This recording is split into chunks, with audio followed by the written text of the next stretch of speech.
That was the sound of the Martell on the rocks. For y'all that don't know. Hey, Feel me? it's gonna be a good one tonight, y'all. Yeah. Yes, sir.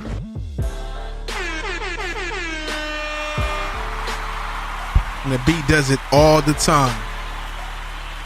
Feel me? Yeah. We got a different type of show for y'all tonight. Yes, sir. Allow me to reintroduce myself. First off, did you get that write-up in the mail last week for missing last week's show? Yes, I did. I got P-logged. I got P-logged. You know what I'm saying? And now we want to send one to Nip. Shout out to Nip, man. Big Nip, man. My nigga not here right now. They switching places. We testing the water. Something going on right there. Some shit behind the scenes. Yeah. But nah, man. We got the producer, the bodyguard. First, let me ask my nigga Young Marq. What up with it? How's your week been going, man? Man, you know what, man? My week is been pretty good. This is about to be some funny shit, but man, I started playing that Monopoly scratch off shit. Oh yeah. Nigga, I won like $200 yesterday, nigga. So nigga, I'm you know, I feel like I'm getting my positive flows going right, heading into Vegas. You feel me, my nigga? Oh yeah. So you know, I'm good, nigga. How was your week, man? Well, before we get into my week, I want to introduce my nigga being ready. Yes. Some of you know me, some of you may not. Right. Seriously, on another podcast, Mr. Townhouse Media. Mr. Are you fucking kidding me? Are you kidding me? Man. Are you fucking kidding me? How was your week, homie? How was your week? My weeks are getting better. Past couple weeks been fucked up, but I'm getting better, man. I'm ready. So I like to hear, man. Now, not saying it's interesting, but my week been cool, regular. That's all, you know. It's always regular, you know. That's it. Nothing spectacular. Nothing. No more highlights.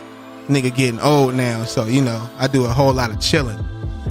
As well as you should. Yeah, a whole lot of rubbing my back and limping. You know. Huh? You rub your own back? I rub my. You double jointed? Not. Whoa. Yo.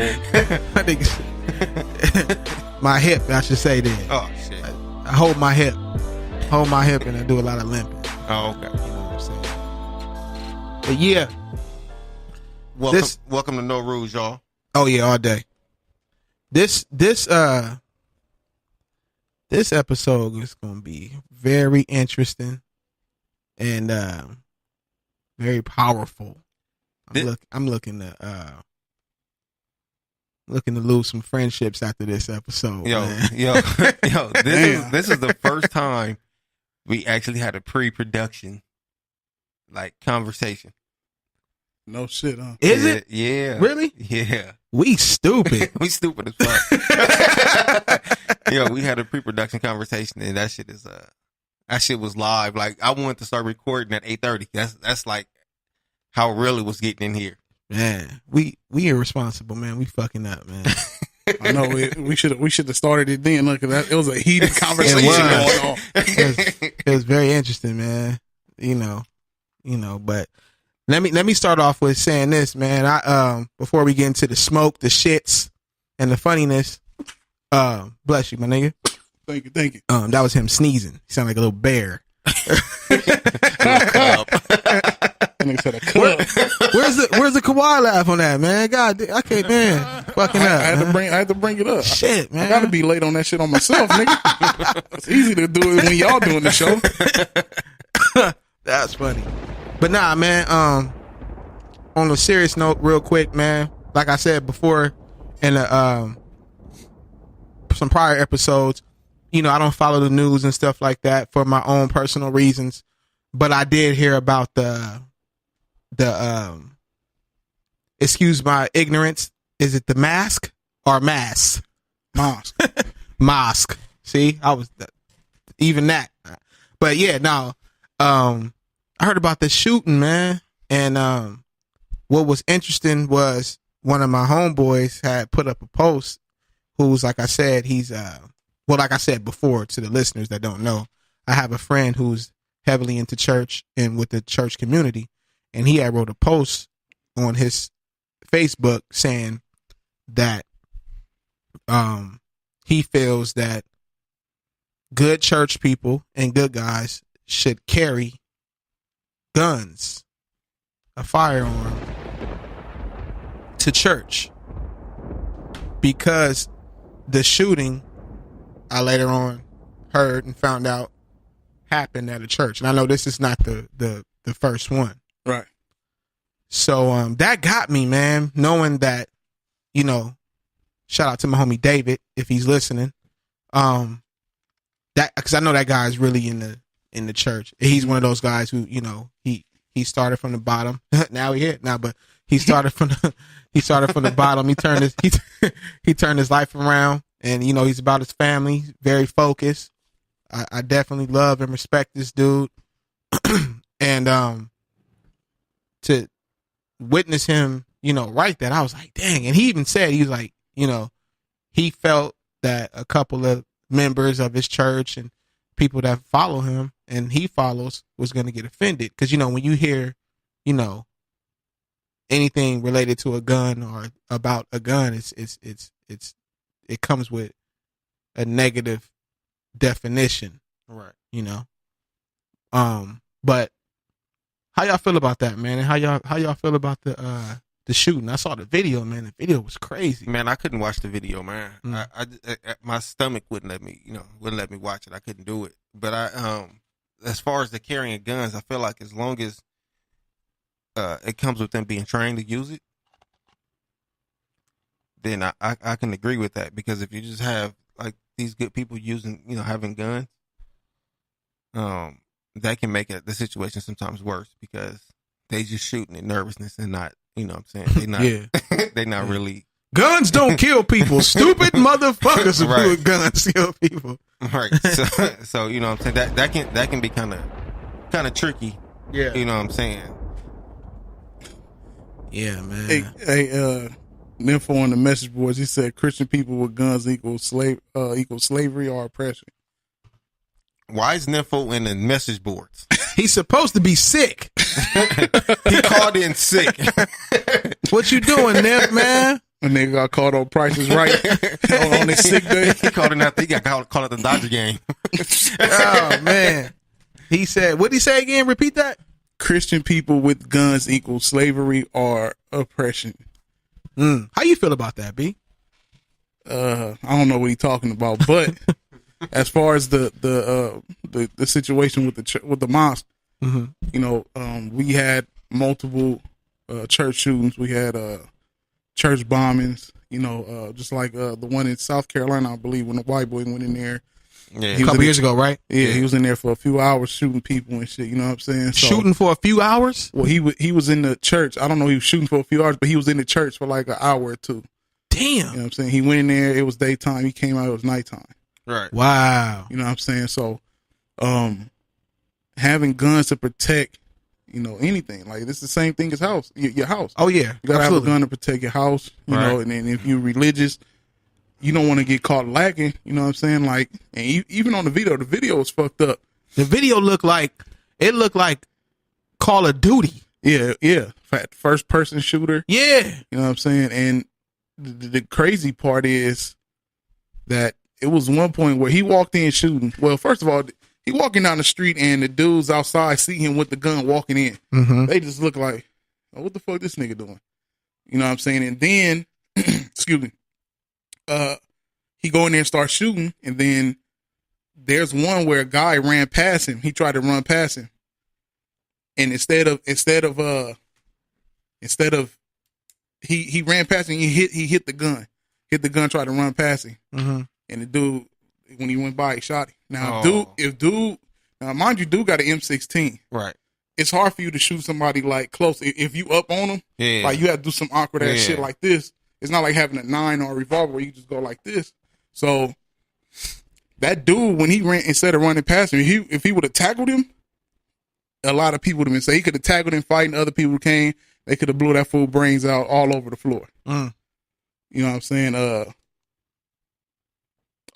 She said, Mercedes in there. Shout out to Mercedes. She said, Dylan Roof.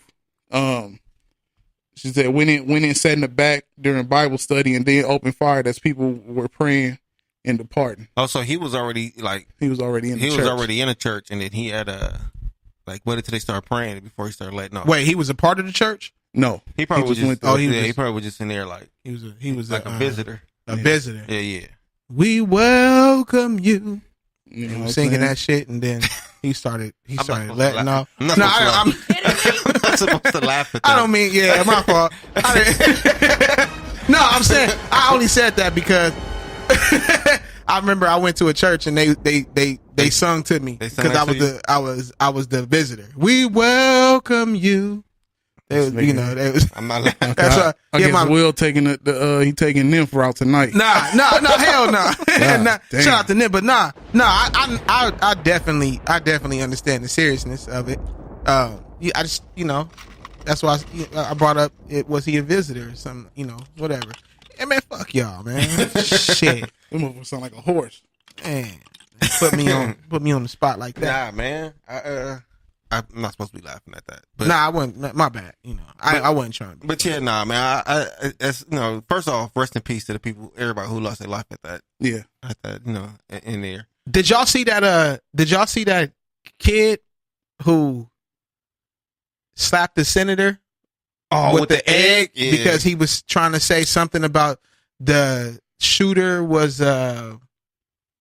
I don't know if I read it wrong. I didn't watch the video, but it said the nigga old boy put hands on him or something. Well, he slapped his ass with a raw egg, and then the senator, took like 2 to the jaw. Yeah. Let me see if I can pull it up. It said that, like, I guess they were mad that the senator was trying to say the shooter was well, you know what? Let me not say it first. Let me see if I can find it. Yeah, he hit him with an egg, and he put hands on him. Right? He turned around, and gave him a little Chris Childs situation. 2-pieced him up. Yeah, he did. Was it face shots? Yeah. Yo. Yeah, here it go. It says Australian senator hit in the head with an egg after blaming immigration for the mass attack in New Zealand. How the fuck is that immigration for? Right, and I think that was why the teenager dude smacked the shit out of him with that with the egg, and he took off. Check this out, B. He hit him. He gave him a quick Chris Childs to Kobe 2-piece, like real fast. Okay, but he landed the egg though. The egg fucked his Covatis all up. Hey, you see it? The little kid was a G though. He was a G for that shit because he hit him with the egg and stood there with the camera he was filming. Yeah, look at it. He was filming the whole shit. Yeah, he was like, nigga, what? Like you can tell the little kid was on some before he took his phone out. Of course he was delivering eggs because he probably worked for dairy, and so he worked for dairy. And the nigga was like, "This senator ain't making no motherfucking sense. He like the Trump to us, so I'm about to smack the shit out of him." And you can see after the senator hit him with the first, left little jab, like he bombed back, like pow. Like, that shit was funny. He kept his phone up too. Like, yeah, it looked like he was trying to hurry up and send it, nigga. Yeah. That nigga's like, send. I got this nigga putting his hands, and I'm a minor too. I'm finna get paid. And they said this fucking Sprint not working right now.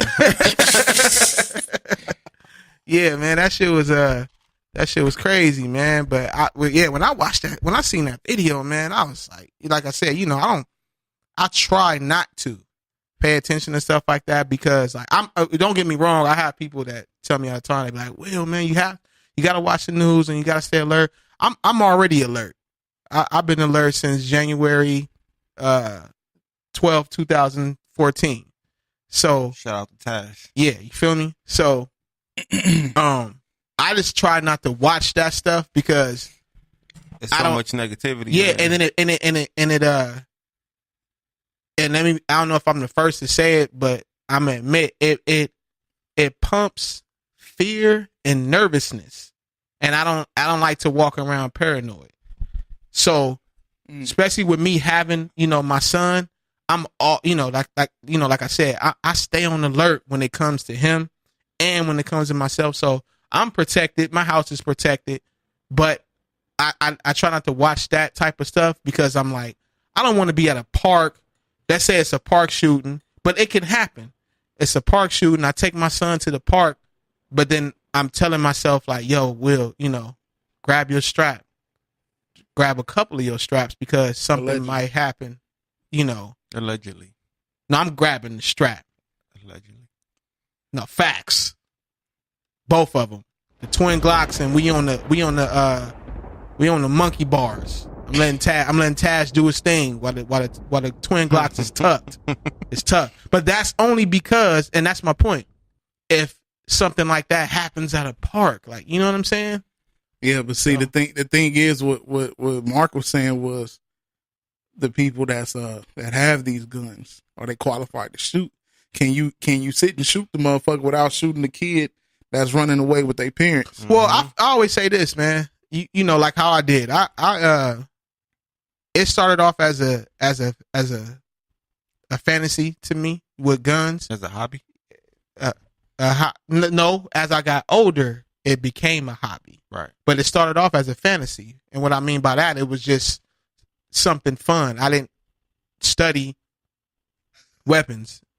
And once I got my permit, then I took on the whole, wait a minute, Will, learn how to shoot, learn how to, learn how to equip your firearm, learn about different firearms, because my thing was like, that's just how I'm as a person. Like, whatever I'm into, I want to perfect it. And I didn't want to just be like, why carry a gun and you don't really know how to shoot it? Right. Why? How am I into guns and I can't tell you shit about them? So I did my studies, man, for a couple of years too. Like, I got my permit, man, when I was 30. I was 31. Man, you said something about watching the news that can lead into another topic. Do you think that watching news can cause anxiety? Yeah, I mean, shit, nigga, living in the inner city can cause anxiety, nigga.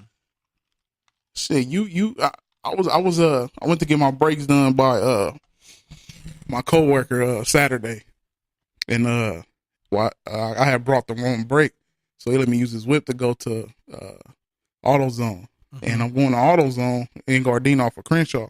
I think that's Crenshaw, and I'm driving down past Crenshaw 147, and it's a liquor store there because I had to go get bread for paying. Nigga, I looked to the right at that liquor store, nigga. It was about 15 Crips in front of that motherfucker. I said, yeah, you just gonna have to wait, bro. You know what I'm saying? Just being alert and like that. Right. Crips act different. and like seeing that, I'm like, yo, growing up where I grew up at, it's like, nah, you better not go there because that many niggas ill set trip. And that's part of where all that shit, niggas just living in the environment got PTSD. Tripping? Yeah. PTSD. Yeah. You know what I'm saying? Growing up in the inner city. Right.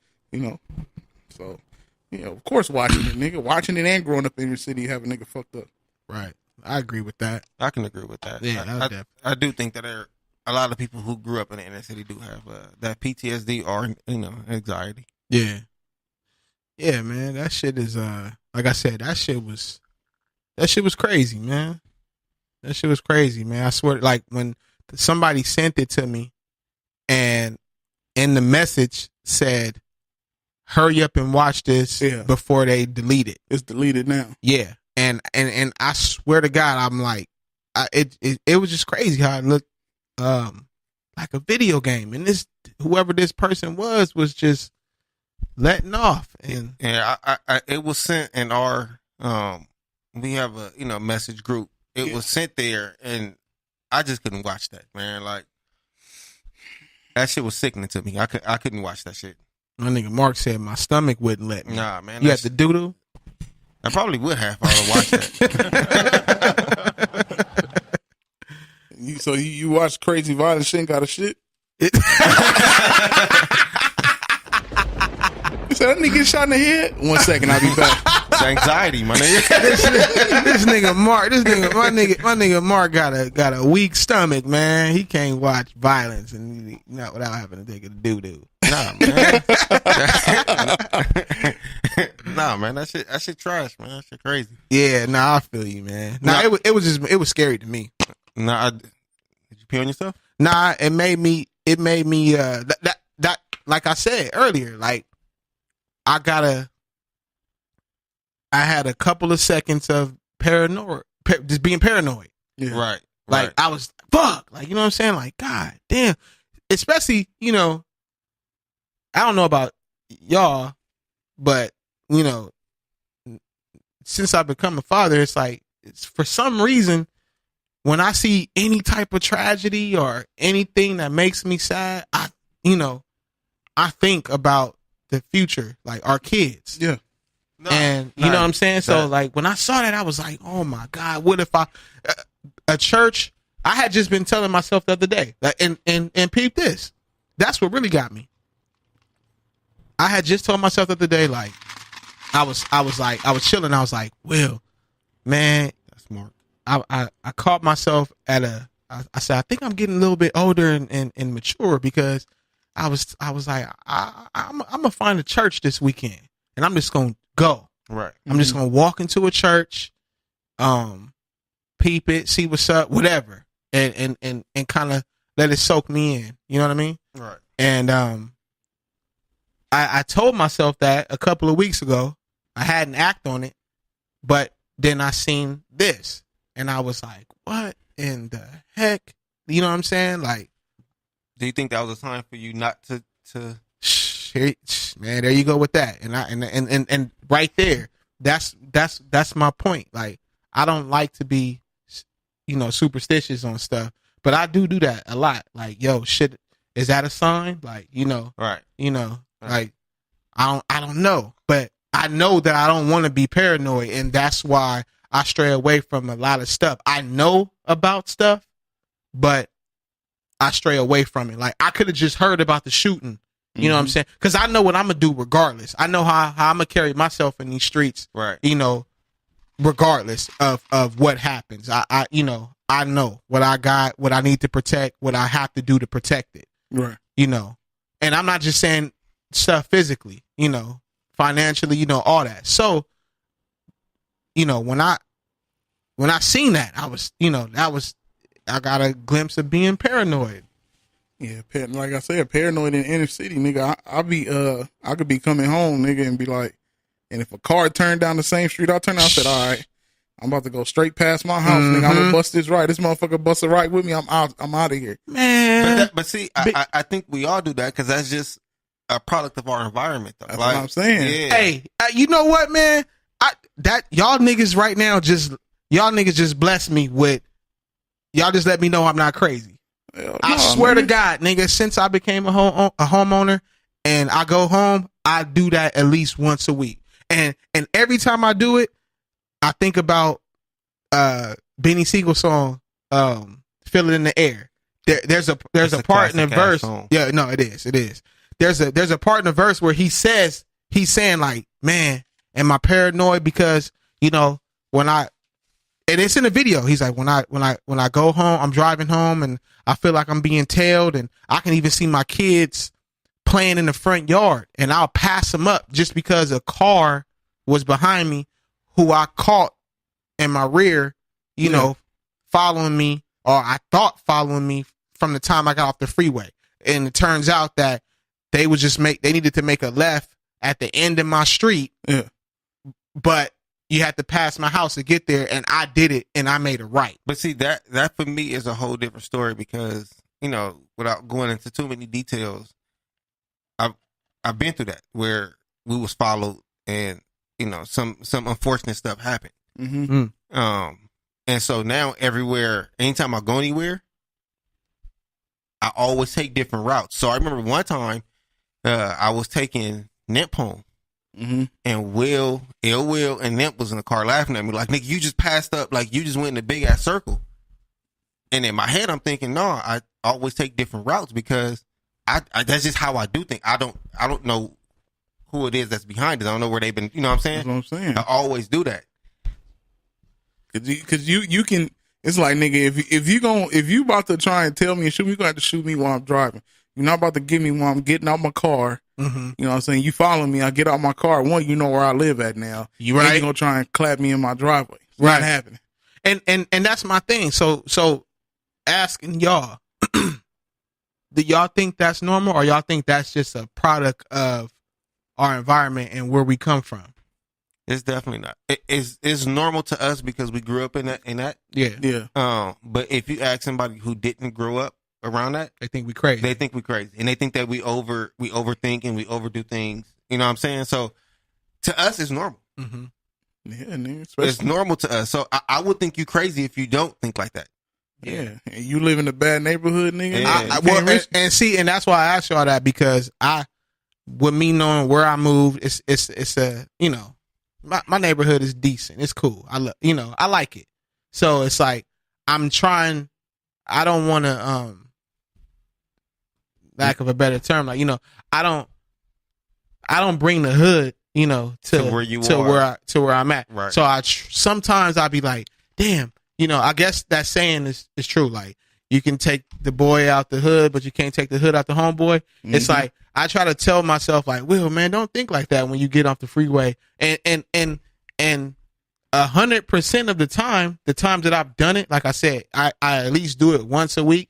The times that I've done it, the car that's behind me, they, just like Beanie Siegel said, they either turn early or turn right when I turn left. But no, let me rephrase that. They turn left when I turn right. Right. So it wasn't following you. That's just in your mind. It's just in my head, and it's like, shout out to Nip. He said, my mind playing tricks on me. dun, dun, dun, dun, dun. No, Right. I feel you, Nip. Right. And so, you know what I'm saying? So it is, I just think that that's just how how we grew up in the inner city, how we grew up, and We conditioned to it. We products. Yeah, we conditioned to that. And Yeah. to us, we think it's normal. Right. But to everybody else, I've had conversations with people who has never had anything to do with the inner city.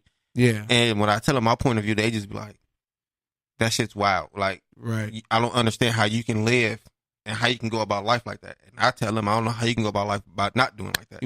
Like, it's almost like, nigga, I'm alert. Right. Like, right. I'm on, you know, and then, like I said, nigga, I got the strap. And I've told people that when I was younger, I couldn't go to sleep without hearing gunshots. Oh yeah. And Yeah. so if I'm in an area where there's like no gunshots for a long time, I was uncomfortable. Man, it's funny you bring that up. I remember back in the day, when I, you know, coming up, I was probably like, maybe like 7 or 8 years old, and we lived on 102nd, and it's funny because my mom be like, I hated living over there, like that. It was bad. I hated it. I was, you know, there was a time when my mom told me, like, I hated that I had you over there. And I was like, man, that was some of the funnest times, you know, of me coming up as like a kid. But, I would hear gunshots. My room, I still remember, we had a 2-bedroom apartment. We lived on 102nd and Crenshaw. Right. And I remember, like I said, my room had a balcony, and We got a call. Hold on, we got a call coming in.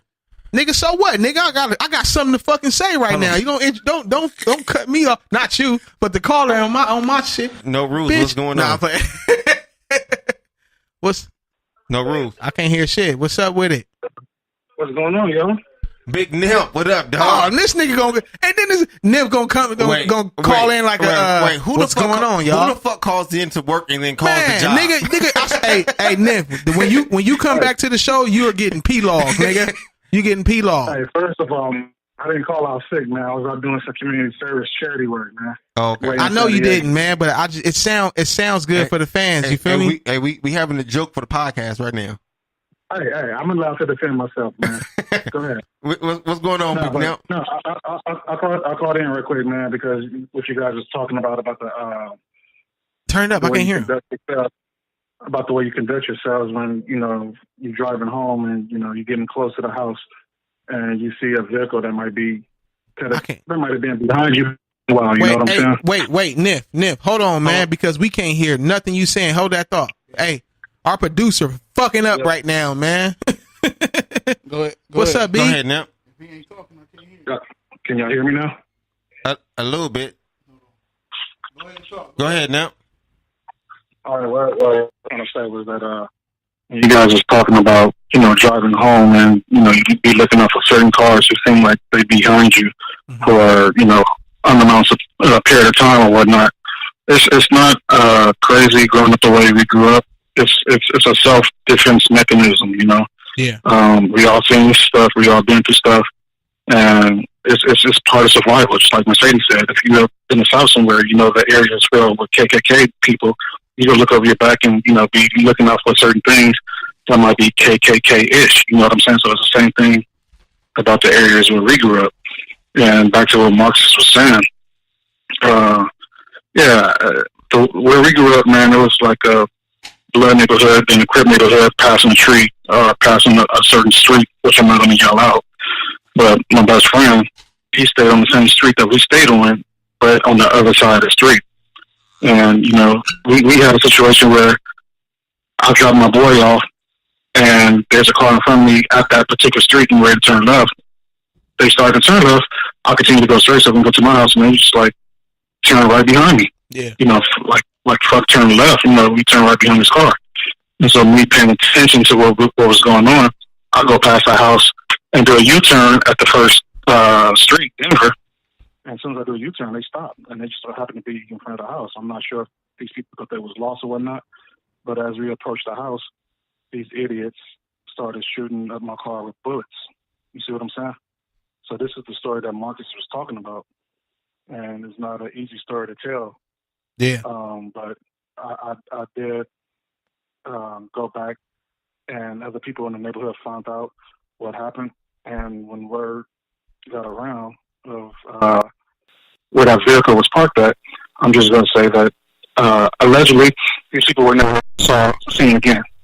So just no matter how old you are, no matter what you've been through, you always got to pay attention to your surroundings, and that's what I try to stress to some women who don't go through the same shit that we go through. I try to tell my mom before, I try to tell girls I dated before, you always got to pay attention to, your surroundings, especially when you're close to home, and don't always get comfortable and take the same route that you always take, like, Mark was saying. Right.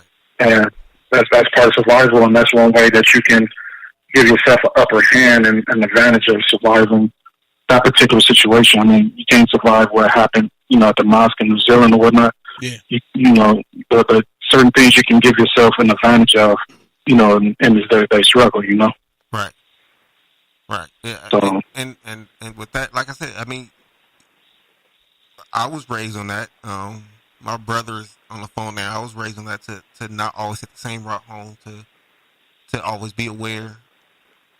I was told that from my pops, from my older brother, who I always considered my OG.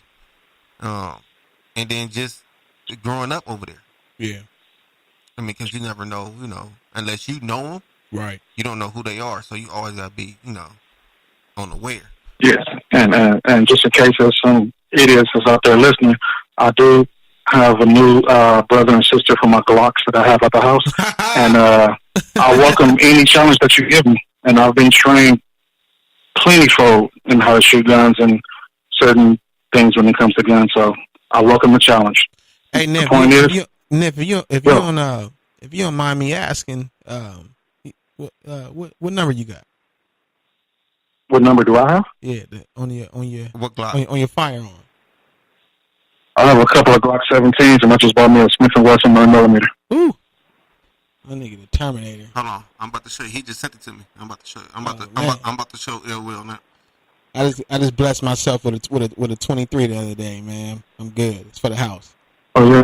Yeah, I got some alleged people who's gonna who builds ARs, and they allegedly gonna build me one. So, hey, yeah. Hey, I need, okay. we gonna holler at you now off the air. Yeah. I kind of got the same connect. We need the Tetris that. We need the Tetris that. Hey, my buddy Sugar Free always told me, man, if you stay ready, you don't have to get ready. Exactly, That's man. true. Yeah. Besides, you never know. For good. You never know. The Walking Dead can actually come true, so you need to be well prepared. You know? Oh yeah, I'm getting, man. Speaking of that, man, I'm equipping myself with not just firearms, nigga. I got a bow and arrow. I got a sword. You never know, man. These mermaids be jumping out of the water. They have. Whoa! Leave the mermaids alone, though, man. No, leave the mermaids alone, man. They jump, and they big. Jump their ass in my car and shit. The shortest mermaid is 7 foot. Also, Brittany Griner. Nah, I'm talking about real mermaids, man. Y'all think about the one that they putting on TV, man. I seen a real. No. I'm thinking of a mermaid. I've been seeing in these adult message groups, man. This shit, getting sloppy in the water. That's a real mermaid right there, man. I'm looking for me some mermaid. Hey, man, we appreciate you calling in, man. After you called in sick, man. Hey, man, when you get here, nigga, and I'm gonna title it, man. Fucking you up on this podcast, man. Something happened in my phone went off right before the show started, so that's why I got the beginning of the show. But I was like falling asleep right before I text Marcus and told him that I probably wasn't going to be able to make it. So I'm just tired, man. Shout out to you, Nymph, man, for getting your positive on. You know what I'm saying? Man, we appreciate you calling in, man. There's no rules. Hey, if you guys get a chance to jump on verbal. Yeah, we gonna give you a verbal. For a verbal. This dude will come back to work after a month. He's talking about people. Hey, I was injured. Man. If you get a chance, go to my Facebook and you see what I did out there in San Diego trying to help raise money for the blind kids of America and stuff, man. This is what I do, man. What's the go home, go ahead and rep that real quick, man. Whatever you need to get your rocks off on your blind stuff, man. Let them know what you did. What? Let them know what you did, man. Get your rocks off, man. Pause. Oh man, I was with my San Diego chapter Rough Riders, man. They had this little bake sale in Oceanside, man, where they had like all kind of cakes, pies, things that they handmade, even some 21 and older good stuff. They was trying to make, I guess you could say, collect money to donate to the Blind Children of America thing. They're gonna have a march. Nice. On May 4th in Orange County. But all the money that they got today, I even took some shirts from my wear collection, man. I saw them up there. Them girls out there in San Diego was loving the hashtag, those titty shirts. All the shirts that I sold up there, I donated the money to the charity also. So wait, the blind people was loving those titty shirts? You sold titty shirts to blind people? No, the ladies who came up there and bought some cakes or whatever. There were some ladies walking around. They bought some of my shirts. So the money that I made from the shirts, I donated to the charity that they was collecting for. Oh, okay. You donated titty shirts to the blind? No, I'm donating something else to the blind, man. If they can't see me, they can't tell. So I'm out of here. All right, hey, Mark. What's up, Doc? Mark, what's up, some bro? girls out there. I didn't even know she knew about you. You know a girl named Deanna that's in San Diego. Hey, Ben, hang up on him. Is this a girl Mark was smoking with?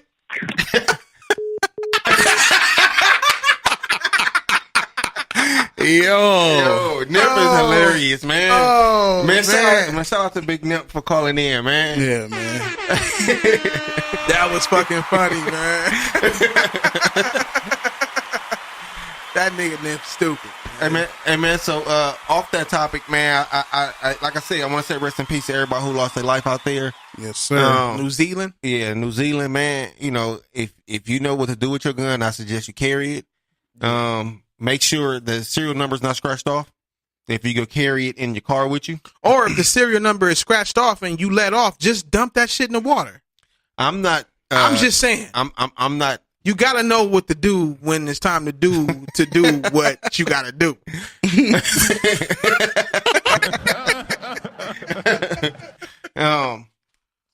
Also, to another topic, did you hear about the parents who was paying like hundreds and thousands of dollars to get their kids like guaranteed admitted into school, and they was paying for like people taking their SATs, and even at SC, the parents paid to have the row coach. It was the row team. Did you say the roach coach? No, not the roach coach.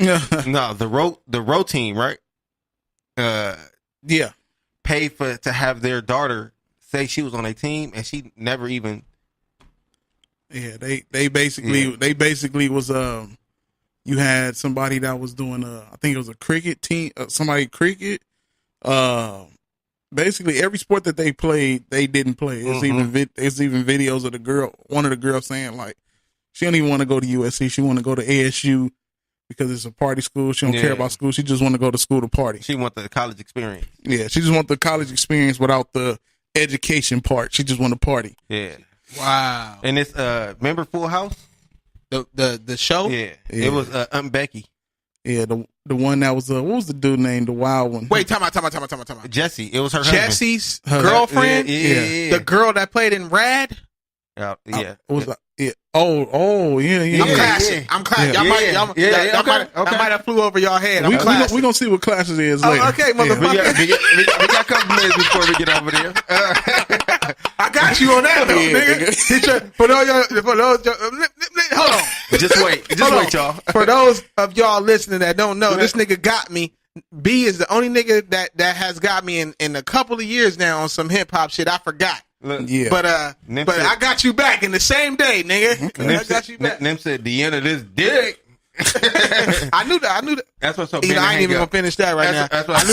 I knew that was about to happen. I knew that was about to happen. I was gonna say something else, but I didn't want to get a pause.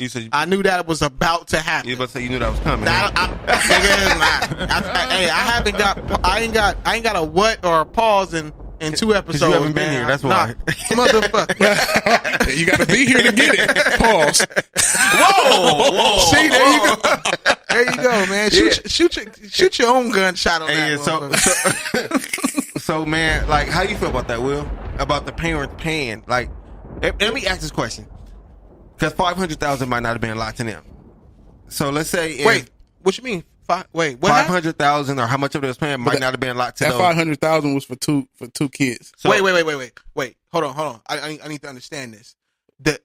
The parents were lying and then they got $500,000? No, they was paying $500,000. They was paying to get their kids in school. Yeah, they was paying to get their kids. They was paying the tuition. No, not tuition. They was paying to get them into school. Yeah. Wait, the parents paid $500,000 to get their kids into school, like guaranteed to be a shoo-in, and they made them look like they were star recruits, like some type of prospect. Yeah, they fixed all the paperwork. A nigga out in Newport Beach fixed it up. Blah blah blah blah blah. Now they star recruits going into college, and didn't play.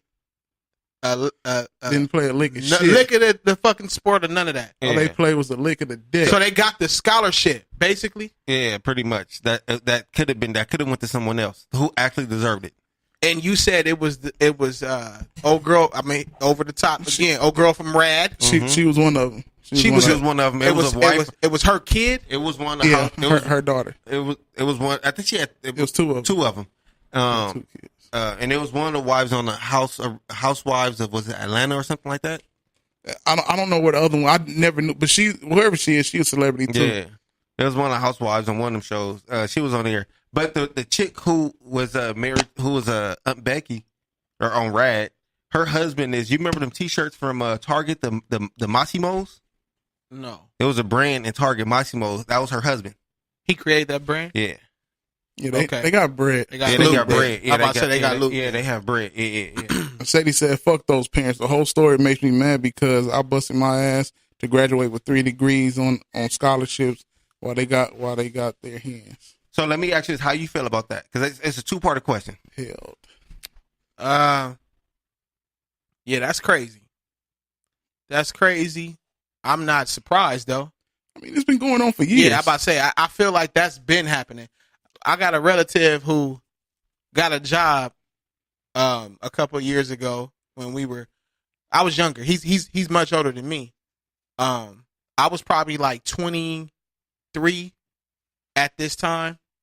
At that time, and he was probably 30, and he got a well-paying job and was a manager for it was some type of customer service company that sold a product, right? Mm-hmm. But he got hired on as a manager because he falsified a college diploma from the University of Florida. Wow. And was the manager for like 5 years. And he did it himself. Like he it wasn't like he went to go pay somebody. Like the nigga used to tell me all the time, "Hey nigga, what college you want to go? I know you went to Northridge. I know you went to Cal Poly and all that shit. Like where you want to go to get this job? Because I can do it. You want to go to Notre Dame and you get hired at ITT. You can control ITT. Like it was Wow. crazy. Now I was younger at that time, so I was like, man, fuck. I didn't care. I was still hooping and all that shit. But yeah, he was like a manager for like 5 years, man, at this company. I think it was. I remember it was called like Consumers. Don't say the name of it. Okay, so but yeah. Anyway, he was the manager for like 5 years, and he was making bread. Right. And he made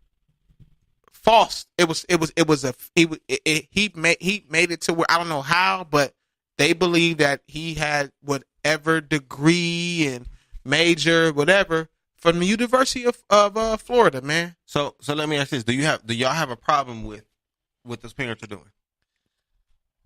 Yeah, I mean, yeah, because those kids that don't want to go to school are holding up a spot for somebody who's, like Mercedes said, busting their ass who really to be there. What about you, Will? Sorry about that. You Yeah. good. What about you, Will? Because I have a question. Do I got a problem with it? Yeah. Yeah, for the same reason Okay. B just said. Okay, so let me ask you this. Yes, I'm paying to get my kids in there. That's what I was about to ask you. Yeah, I don't give a fuck. Ben, you don't have none right now. You have a son. If it came across the table where all you got to do is pay $300 to get, Tash and Ben, your unborn, into any college they wanted to get into any college where, they can get any job, would y'all do it? Yeah, definitely. I ain't gonna lie. I don't. It's But like it had to be just $300. But I'm just using $300 like to us. That's a good example. Yeah, because So basically, it's like that amount was qualified for them. That didn't hurt them. it didn't hurt them. So it's the same thing. it would have been. 300. That's like $300 to them because they're wealthy. I mean, I don't think $500,000, $300,000. I mean, $300 to them. It's No, I'm just saying like somebody's making up. Somebody's thinking, that didn't hurt their pockets, and then it was like No. they was like this is gonna be beneficial for my child. right. no, nigga. You have 2 kids. You can get into school for $500,000, and you got millions. In any school, Now and let me you got exactly. now let me You ask got you millions. this. Let me ask you this: if y'all did that, do y'all think that y'all hurting y'all kid? If they don't want to go to school, That's there you go. now it depends on how they are academically, because you can sit and bust your ass and have the grades, and they just still deny you. USC did my sister like that. Right. Mhm. And she was like a point. I believe, if I'm not mistaken, I believe it's like 0.1 off of her grade to get into USC. Right. Her GPA Yeah. But to be accepted. Yeah. Her overall GPA in high school. Yeah. but she was And still she was doing 1 her point shit off. though. She was not 1 point. She was Like a point. Zero, like a a point percentage. zero, Yeah. like that, like Yeah. So like that 3.9. So it was Right. like, She was so it she was like did, yeah she so needs the instead of 4.0. instead of Right. 4.2, she got like a 4.138. it was like it was damn. I think to get in, I think it got to be a 3.8 Right. or something like that. And I think it was 3.7. Yeah, I Or think however the fuck they do it. Right. USC overall GPA is you need a 3.9. That's overall though. That means from the time you entered. Okay, it's high 3.9. school, it's 3.9 from the time. That means that the time Okay, you then. enter high school, you have to get like 3.9 was really your lowest. That's an A minus. Then her shit was 3.8. It was like that. It was okay. Yeah. But the stuff, and she did stuff, and I may not be getting the numbers correct, but they was close. Right. And she even did like I'm not good with the school shit, but like she did shit for USC while she was in high school. Right. You know what I'm saying? So it's like, damn, like that shit could have made up for it. Yeah. You know what I'm saying? But like if my sister was my child, somebody like that, yeah. But these chicks that want to go party, they just want to go party, yeah. And to jump on what B said, I agree with that. It depends on if my kid wants to study or just to go party. I had a homie when I was going to Northridge. Shout out to Sierra Halls. I had a homie who like would just come up there with me at one point he came every day for like a whole semester and got popular and all that and niggas really thought he was a student. It wasn't a student. And it was he just went for the I won't even say the experience, but I guess you can say that. It is the experience. Just like let me see how college is. So I'm glad you said that because I hope Nip is still listening. So Nip was really good in baseball when he was in high school. I seen that he was a pitcher, right? Yeah. He was really good in baseball. I'm gonna let him tell his story. I grand slam that nigga now, nigga. But when he can I get a bomb or a Kawhi laugh or something? When he went to I'm a grand slam later on. What? Oh yeah, okay. When he went to Long Beach State, to play baseball, he had a homie who we go, leave his name out of here for other reasons, but he had a homie who used to go up there with him every day, and I swear, me and my pops used to laugh like why this nigga ain't even a student. Like this nigga don't even go there. Yeah.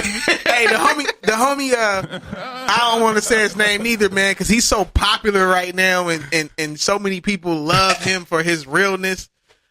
I ain't gonna shoot him like that, but it's funny you say that because my homie at this time that went with us, yo, let me tell you, I'm glad I'm not saying his name. If you listening, so what, nigga? I'm only being honest, motherfucker. I'll beat your ass. But nah, man, this nigga used to, my first semester at Northridge, I didn't stay on dorm. I didn't stay on campus. Mm-hmm. So first semester, at the time, I was living in Palmdale with my grandmother. Right. It was at least a 35-minute drive. Yo, my first class started at like 9. This nigga would he would be my alarm clock. Nigga, he stayed around the corner from me. Will, get up, nigga. We gotta go to school. This nigga would come out I'm talking about he'd have the shit that I used to do when I was getting picked up, for real, to go to class. He would, be rushing, I gotta eat the cereal real quick, nigga. I got a backpack, nigga. I'm dressed, what nigga. What he got a backpack for? This nigga had a backpack. What was in his backpack? It's snacks. The strap. Snacks, strap, anything he can trade, And we were kids at that time, 18, 19. Right. So, we still had that mentality, CDs, was carrying CDs, Walkman, I'm like, nigga, why you got a Walkman, nigga? I only bring my Walkman because I got from the time I have English 101 to algebra 3, it's a 30-minute, fucking gap. So I'm about to walk, to Burger King, whatever the case may be, on campus, whatever. And that's why I carry my Walkman. I'm like, this nigga would do I'm talking about the whole. Listen, man, he was a carrier the whole of the shit. vibes. Yeah, that shit used to be crazy to me, man. And the funny thing is, I down myself as a homie because I'm like, why you didn't tell this nigga, Will? I would be like I said, there was times where I was even I go pick him up. He be like, hey, nigga, you picking me up for school tomorrow? I'm like, wait, but nigga, you not really the student. Bro, I'm picking you up. What was he doing? Nigga, for anybody that's, I'm pretty sure it's like that at a bunch of universities, but Northridge, it was just like that's why I said shout out to Sierra Halls. Sierra Halls was a section where all the black people were, and it was almost like, you remember the show A Different World? Yeah. Yeah. You remember that they had that scene where everybody was in the courtyard, the courtyard cafeteria, Yeah. whatever the case may be. Yeah. Sierra Hall was this section. Sierra Hall was actually a building, but it was this section, and you can chill, and you can chill. It would be so many black people there at that time. Like you, the only time you left is to either go to your dorm or go to class, but then you're right back to Sierra Hall to chill. Mhm. And like I said, we had downtime. You know what I'm saying? After, you might have your first 2 classes and then you got a whole hour to kick it. Some people had 2. There were times like when I didn't have practice, I had 2 hours to kick it. So I would chill in Sierra Halls for like 2 hours. So was he there in them 2 hours? He was there. No, not the 2 hours. My nigga was there for 8 hours. That shit was like work. I would pick him up and I would arrive on campus, and he created relationships and all that shit with everybody. And the thing is, he would go, he would be there lying. Like they'd be like, yo, I almost said his name right now. They'd be like, yo, such and such, man. Like, like what you doing right now? Like, I just had, I remember this happened. It was one dude I was cool with up there. His name is Mike. Mike was like, yo, Will, man, I got like an hour, and I had to go to class. So I got an hour, man. What you about to do? And I was like, man, I got class in 15 minutes. And my homie was like, shit, Mike, nigga, like I chill with you, like like what I'm saying. And Mike be like, man, but him thinking like you a student, like I got like a whole 2 hours downtime right now.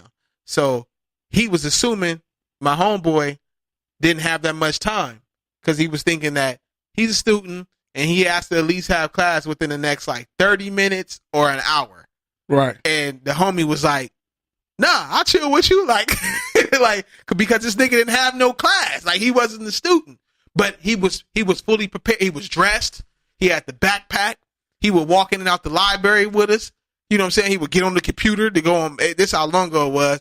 He'd get on the computer and you thinking that he's doing some type of work. This nigga on MySpace or creating some type of account for it wasn't even MySpace back then. It was like Black Planet. It had to be Black Planet It was back Black then. Planet, nigga. Like all that. And like that shit is crazy. He had to have bitches up there or something. That nigga, they thought he was, to this day. I run into people and be like, yo, Will, I remember you went to Northridge, you and your homeboy such and such. Yo, Nigga. that nigga was the Tommy of Northridge. Yeah, for real. What class you got? Oh, you know what classes I got, dog. Right, for real. Get something on that Kawhi lab or something, man. hey, for real, man. And that eventually happened. Hey, so That eventually happened too. in the message board, Miss Jones said it's a slap in the face to all the people who work their ass off to get in these schools. Yeah, I agree. I definitely agree with that. I think that was towards the parents. The parents. Yeah, the one of the parents. Yeah, the parents. Mm. Yeah, but that people just going to school with the homies because the homies go there. That's crazy as fuck. So did old boy ever eventually go to school? No, that nigga never. I think he checked into a. Ain't nothing wrong with it. JC. Later on, he checked into a JC. No, okay. But he was curated the vibes up there. He was the same way at the JC. So he didn't really go there neither. I mean, yeah. You know what I'm saying? Yeah, that shit is nuts. yeah. He probably was a cool ass homie too. No, that was my nigga, man. That was my nigga. We held it down like for a couple years. Like he moved at the time I moved back to Inglewood. He moved back with me at the same time. Oh, okay. You know what I'm saying? Like I knew the nigga since high school. We didn't kick it in high school. We knew each other, but we didn't kick it in high school. So he went there. We went to the same high school. Okay, but we didn't kick it. But we knew, I had respect for him. He had respect for me. Like he was a cool nigga, and obviously he thought I was a cool nigga. But we got closer after high school, And then it was, he lived around, like I said, he lived around the corner from me. And it was just like, the nigga was like, yo, I'm going up there, and then we were going through, let me say this. This is what people don't know. There's a positive in this too. He was a young man coming up, such as us, and I'm pretty sure he was going through the pressures because we all have. 17, 18, just graduated. You don't know what you want to do. Trying to figure it out. He's trying to figure it out, and he was living under his parents, roof, and that looked good.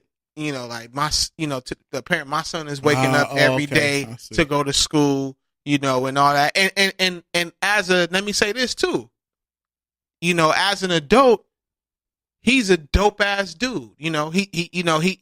He does, when I say that, like he's still living, he's healthy, he provides for his kids. He has his, he has his own little hustles, and for him, he's successful. Like he's doing what he wants in life without harming anybody. He's a positive dude. So, that's the good part. And this was just the experiences that he had to go, through, to get to, I'm assuming, to this point in his life. But, he controls what, his own, like, he's doing what he wants right now. He's living, and, he's wealthy enough, his son is taken care of, and he loves his son, and he do his thing. Like, I respect him, but, that part, came with it. And we all have our what me and my nigga Marq always say. I think as much as we call out these dickheads, right. I think, we had to have dickhead moments of our own to recognize to get through it. Right. A dickhead moment. What? So pause. Yeah, what I'm saying. So to cap off this story, the moral of the story is this.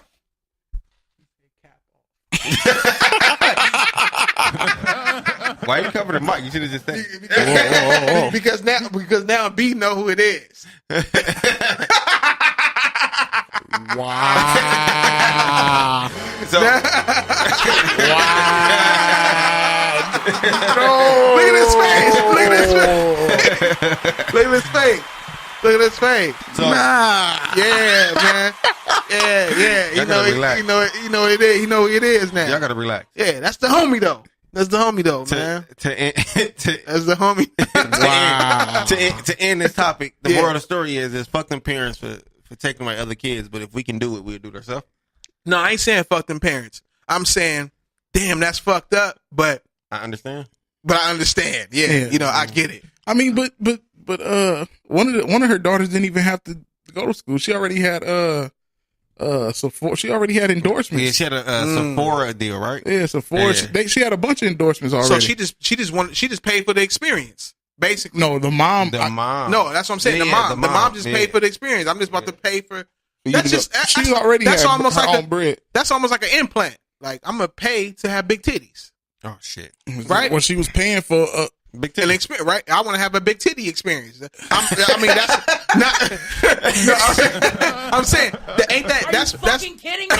Shout out to all the women who got breast implants. I'm saying that's probably what they're thinking, right? Like, I wasn't born with this. I don't have this. I didn't grow them, so I want big titties. I mean, that's a interesting. That's a far stretch, but yeah. That's what I'm saying. If that's how you gonna do it, hey, I ain't mad at it. Man. I have one more question before we get to the big shits. The shits. So the smoke. That I'm about to win. All the smoke. I'm about to win. So have y'all ever been hated on in a relationship? Like your girl, like one of her homegirls, like been hating on you. Oh yeah. Hey, the homegirl been hating on me, and then your girl hate on you. No, your homegirl like listen. Your girl listen to it. Wait, what? Wait, what? Wait, hold on. Yo, shout out to Mercedes, man. Wait, let me see. You read that. Mercedes. Mercedes said I have. Okay.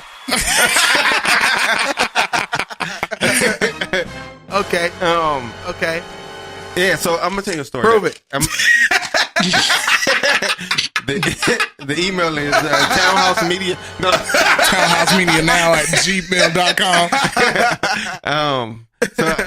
So the reason why I asked is because I was listening to a Repeat that question, Mark. Have you ever been hated on in a relationship? Like by the girlfriend's friend. Yeah. Yeah. Or if you're a woman by your boyfriend's his homies. Okay. I had a story where I was with this one chick and her homegirl used to like lie and say she saw me with other chicks and used to do all this and all that. Mm-hmm. And the chick I was with believed it. So when me and her broke up, the chick who was lying definitely tried to get at me. She was digging you then. Yeah. She had a plot. She was scheming. Yeah, she was scheming. She had a scheme. Executed nicely. And you should have smashed. Just I was about to say, did you smash? I didn't smash. I couldn't. You know why you should have? Mark, did you smash? I didn't smash. He did. Look, this why. That's why I said it twice. I didn't. You didn't smash? No, No, she wasn't even cute. It don't matter. But if she was, maybe that ain't the point. What you should have did, you should have smashed for a girl breaking up with you. Like, see, you listen to this bitch, and now you gotta deal with me sleeping with her. I'm gonna tell you how I didn't smash. Didn't Big Boy say that in I'm Sorry, Miss Jackson? I don't know. He did. I'm gonna tell you how the homegirl's home. It was. He did say something like that. I'm gonna tell you how it worked out even better. I'm hip hop winning right now. I'm gonna tell you how. Nigga, please. Okay, I'm gonna tell you how it worked out for me even better because the fact that I didn't smash, and then when it all came to light, now she was really wanting back in the 48. You 48 now. Yeah. But okay, so your ex chick wants you back. She wanted me back. Yeah. Okay. This was a while ago. And the bullshit came to the light. Right. So she feels stupid. Right. And so now once she found out the truth, that's when she wanted me back. But But your ex reacted on it. The ex reacted on it. Off of what the homegirl was telling. Off what her homegirl was saying. And probably gave you hell, huh? Gave me all kinds of hell. That's why we broke up. Damn. Shut up, nigga. So my question is, have anything like that ever happened to? I'm gonna say this, man. Well, you know what, man? Man, go. You answer that first. Then y'all bring that back to me. Direct hating, no. But however, I look at it like this: like if you with somebody and they quote unquote friend don't give them the right what's the shit with the advice? They don't give them the right advice. Like if you got a girl and Mark knows she's a good chick. She's a good chick and you like, yo, I'm about to go fuck with this other bitch. If he don't say, hey, you need to like relax, my nigga. If he don't give you a warning, like, nigga, chill, because you got something good at home. That's what a real friend's supposed to do. A real friend would be like, yo, nigga, if that's your girl, come on, my nigga. Wait, what you mean? Look, if you got a possibility of having somebody of being a wife, let's get on some grown man shit for a second. Okay. Let me serious girlfriend real quick. A serious girlfriend. You probably been on, let's say 3, 4, 5, 6. It don't matter years. the years, but okay, it do. I mean, a year. Okay, you I can't feel chunk you. off a year, but I feel you. Let's say 3 years. Okay, you've been with 3 years, and she's a good chick. You know what I'm saying? Good job. Loyal, whatnot, and allegedly loyal. Allegedly, yeah, very allegedly. And then you be like, yeah, hey, Mark, you want to go fuck with these bitches over here? In I don't know, off of La Brea Las somewhere, Vegas. over in La Brea, in Vegas. That don't count because that's out of state lines. But look, okay, now we talk about California. Look, we keeping it local. Now, if he as a friend, if he don't be like, hey man, I don't know, let's say a random name, Trisha. Let's say just Trisha. Like, hey man, Trisha, she's a good chick, man. Like, you need to be careful with that. And I mean, he ain't gonna twitch your arm. That's him giving you that advice is what he's supposed to do. If he be like, yeah, fuck it, let's go fuck with these bitches, and you got a long time girlfriend, that's trash. Nah, I would throw the warning out there though. Like, yo, yeah, you got your chick at home. You have to say it. What? Yeah, I would. You have to. A friend, not a homie, a friend. A real friend. Yeah. But wait. Okay. hold on. I'm listening. I'm listening. I have a story for this I'm because listening. and people who know who this is. But I had a homie who him and his girl had. Oh, wait a minute. Hold on. Wait Say what? Wait a minute. Hold on, man. Hold on. Oh shit. India said, my homegirls know better than ever speak on my man. And she said, shut up, Will. India. What I say? What I say? I had a homeboy who him and his girl, well, they've been together for a while, had broke up. Mm-hmm. And he did his share of bullshit on the side. I'm 100% sure she did her bullshit on the side too. Mm-hmm. But when it came time for them to break up, she was like, no, don't leave. Let's work this out. I was going to pick him up. We was about to go hoop. First thing I asked him was like, yo, you sure you want to do this? Because if you leave now, you might not get it back. Did he have handles? No. Y'all niggas always want to have. Nah, this probably was a nigga that just had a shot. Nah, he can't. His handles wasn't that nice like that. Okay. But you know, we about to go hoop, and I said, yo, before we go hoop, because I'm gonna go hoop, but before we go hoop, you sure you want to do this? Because you might not get her back, and you know, this is the mother of your kids, and you know, y'all got something good going. Right. That's just how I roll off. How good is it if everybody's cheating? Why gotta be everybody cheating? He just said he doing shit on the side, and he pretty sure she doing shit on the side. My thing is this. Evidently, you niggas are making me feel like I'm not a good friend because a lot of niggas don't know that they're not good friends though. That's what I'm saying. But apparently, I'm checking myself. Maybe I'm not a good friend because I ain't gonna lie. I'm gonna be 100 right now. No rules, man. This is what we do. Allegedly. Whatever. Right. I just thought about some past episodes. Right. Allegedly. But no, on a serious note, I'm gonna be 100 right now. Straight up. I'm not gonna lie. Whatever. I'm not talking about me. Mm-hmm. Whatever my homeboy wants to do, nigga, I am with it. I don't care. Let me just give me the floor real quick. I don't care. I'm not saying this is whatever. I don't care about the relationship. I don't care about the history. If my homeboy is with it, I'm for it. And my homie, hey, lie for me, Will. I'm about to cheat. Okay, I'm gonna write the whole book, nigga. Hey, say I was at your house. That's a good homie. That's what I'm saying. No. Well, I'm just saying. I don't give a fuck if the wife, girlfriend, fiance is motherfucking Princess Charming. The right one, the goat, the chosen one, all the even. Hey, y'all niggas might be mad right now. I'm gonna be real 100. Even if it's the mother of your kids, I don't care. So you won't even say, nigga, think about it, because child support is a motherfucker. No, nigga, like no. I mean, what I'm saying is. I ain't jumping to that, but I'm saying when the homie like, yo, Will, man, I'm with the shits tonight, man. Fuck Juliet. Fuck Juliet.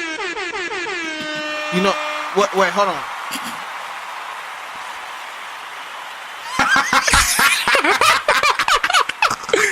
Yo, hey, shout out to India for that. Oh my God. Shout out to India for that message, but hey, I'm just being, well, let me say this. Hold on. Shout out to India for that message, but I would expect her homegirls to be the same. I'm gonna tell you why Will lying. But no, I'm not gonna let lying. you finish. Nigga, no, I'm not. Nigga, no, I'm not. That nigga about to Hold on, lose wait, twice in hold on. one night. I ain't gonna finish. I'm gonna tell you why I ain't Will even lying. gonna finish. What the fuck you mean why I'm lying? Because there was a time, one particular time, remember when you said, the first time you said, I don't have no soul. Who? Me. I said you don't. Yeah. Why I say you didn't have no When soul? we was drinking a Johnny Walker Black. Oh yeah, that shit don't hurt. You don't. You didn't have no soul, Okay. nigga. You don't. That shit. Okay, Yeah. so the reason why I went over there because I was having a problem with the person I was with. Yeah. When I said, "Yo, I'm fucking done," you know what Will said? What he said? You sure you want to do that? That's real. Hey, time out. But see, that's what we saying though. But see, no. That's don't die on live. Wait, man. Wait, I don't remember that. When we was in the game room and over there, Yeah.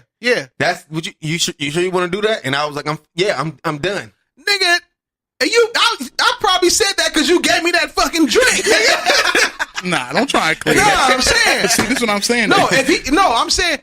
Well, just because I asked that don't mean no. There's a difference. There's a difference. I probably asked that for you to confirm with me how serious you were. But what I'm saying is, no. He. I remember him telling me the situation. Right. But my thing is, see, you said if the homie was like, hey, I'm doing this. See that situation was a Right. that was a crazy situation. Yeah. You know, I'm saying, see, B, you don't know. We'll tell you off the air when the switch is on off. Yeah.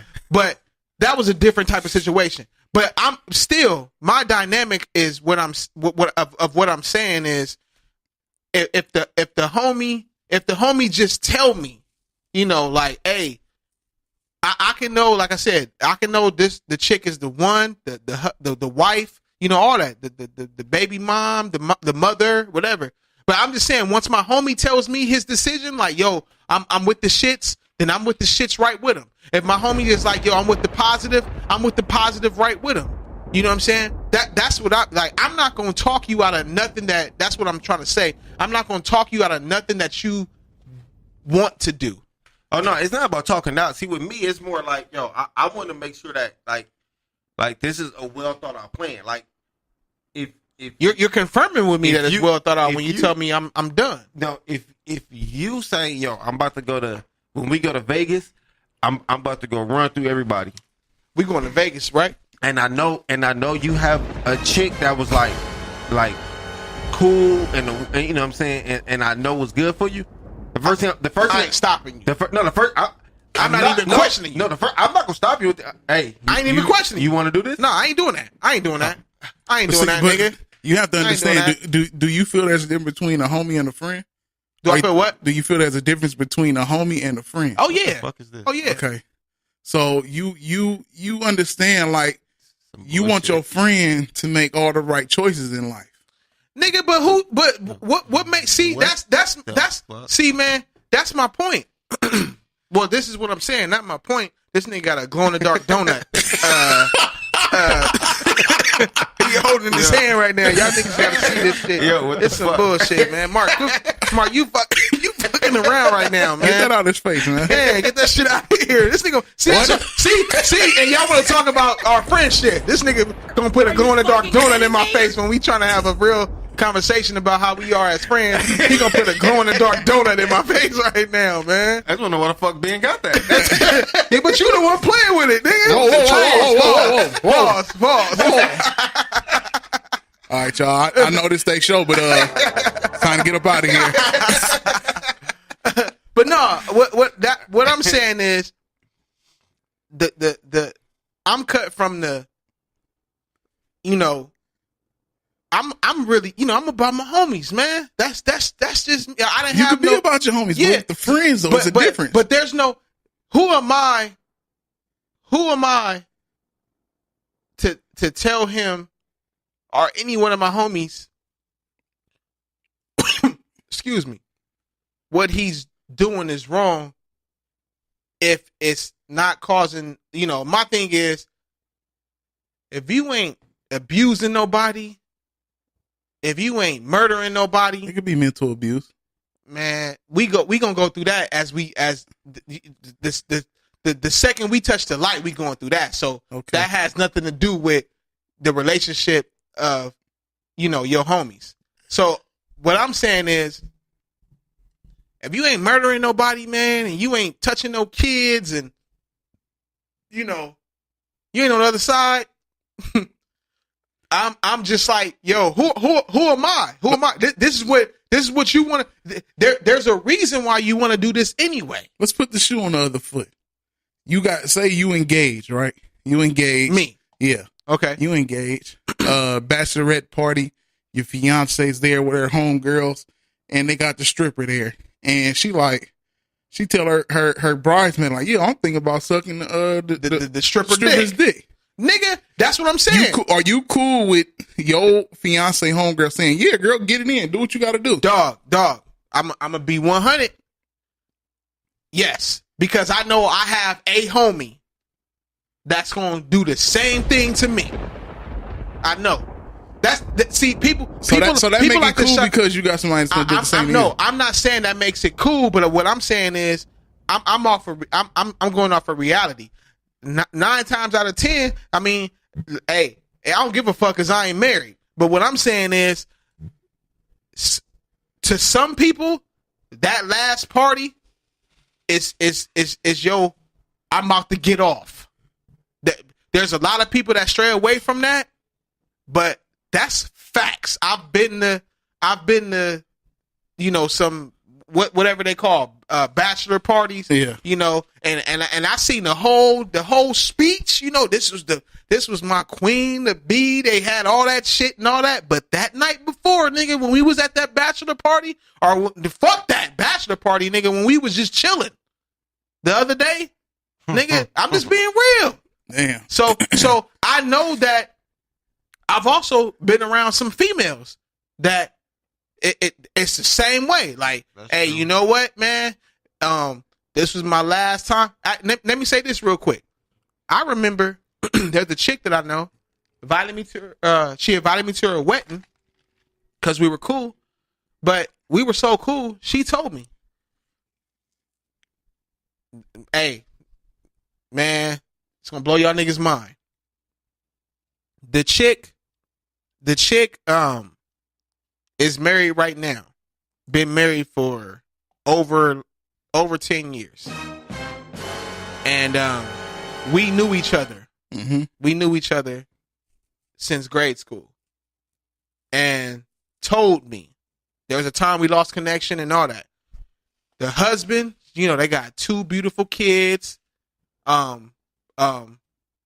House, perfect marriage, you know what I'm saying? All that. They straight.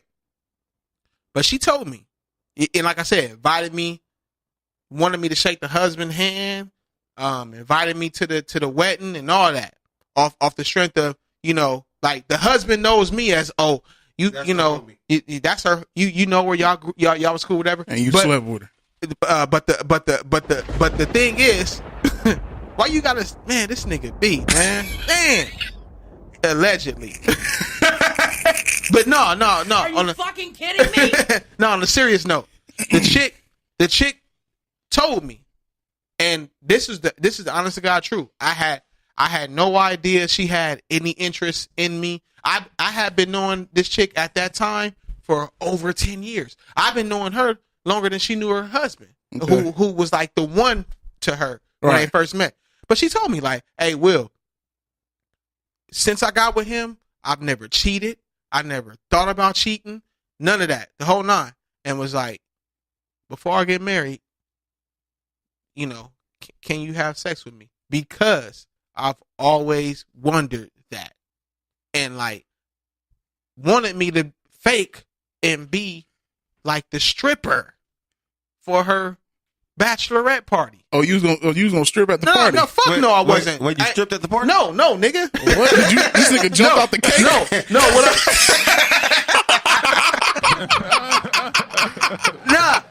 What I'm saying is, she was you motherfucker. This nigga jumped out the cake with a bow tie on, nigga, and a basketball, man. I'm gonna take the shots right now. That's cool. I'm gonna take y'all handles shots across his chest. Why y'all gotta bring them handles, man? See, there y'all go bringing them handles. You had the food handle on that party. See, there y'all go. You motherfuckers. But no. The thing was, she wanted me She presented that to me. She wanted me to front like I was the stripper. Just to make it, she wanted like her friends, the bachelorettes, whatever. I don't know what they call it, whatever. Like you know, like this is the stripper that I got, whatever. So 9 times out of 10, the stripper, whoever's hired, he goes super hard on the with the wife fed. What they call it before they married, the fiance. Yeah, fiance. Yeah, he goes super hard on her, whatever, and then she would have a reason to react to whatever I was supposed to be doing because she already had an attraction for me. And this is some old crazy fuck shit. Yeah, she really This is real well thought out shit. Yeah, she really planned that. I just didn't do it. This happened on Pornhub. But this was there y'all go. But nah, she look up handles on Pornhub. That was really her plan to make the husband comfortable. Like, you cool with me having a stripper? Yeah, because I'm gonna probably have a stripper too. You know, my homies told me they was gonna do whatever. Not knowing that she was like, yeah, but the stripper that I'm about to have, this is premeditated and it's somebody I used to like. But asked me way before all that, and told me I never cheated on him. Like, we met in college, blah blah blah, and I believe her. But was really like, yo, I just really want to sex you, like one time at least. How did your soul feel after you hit? I never hit. Really? I didn't. Allegedly. I didn't. Allegedly. No, I didn't hit. I didn't even try. So you jumped out the cake with the basketball for nothing. I didn't do none of that. You was just dribbling. You was just dribbling around the room for nothing. No. Niggas crossing up the bachelorette. Nobody can guard me. Nah. Y'all niggas want me to be 100? Yeah. No rules. You did. I didn't do it. The only reason why I didn't do it though was because I wasn't attracted to the girl. I ain't gonna lie. Did you smash one of the friends? No, I didn't do it. You didn't go through with I didn't nothing. do nothing. I was like, I never was attracted to the girl. So even, I'm just telling you the story, but yeah. Like, I didn't, Man. You ugly hoes get no love. Yeah. Huh? Like I wasn't, I'm gonna be real though. Like, had it been somebody that I'm attracted to, I like, India like, said, I'm using. India said handles. With 3 laughing faces. I don't know what that means. Oh, okay. I don't know what that means, man. Nah, but I just wasn't attracted to her. I like. That's I like dope. I Mercedes thought this. What? Wait, I caught that. If it wasn't, So I thought that story was gonna go way left. So Ben, I'm just being real. Like that's what happened. That's what was presented to me. So Ben, you never answered the question. Have you ever been hated on? Well, like I said, like the advice, not single hated on, but like if like my last relationship, my ex had fucked with somebody else, or she cheated on you. Yeah, Black women cheat. Yeah, most definitely they do. Now, let's not single out just black women. So now this was the thing. Look, so my thing was the reason why I say hated on, because the type of nigga I was to her. If you see your friend happy in the situation or doing something, and they come to you because somebody.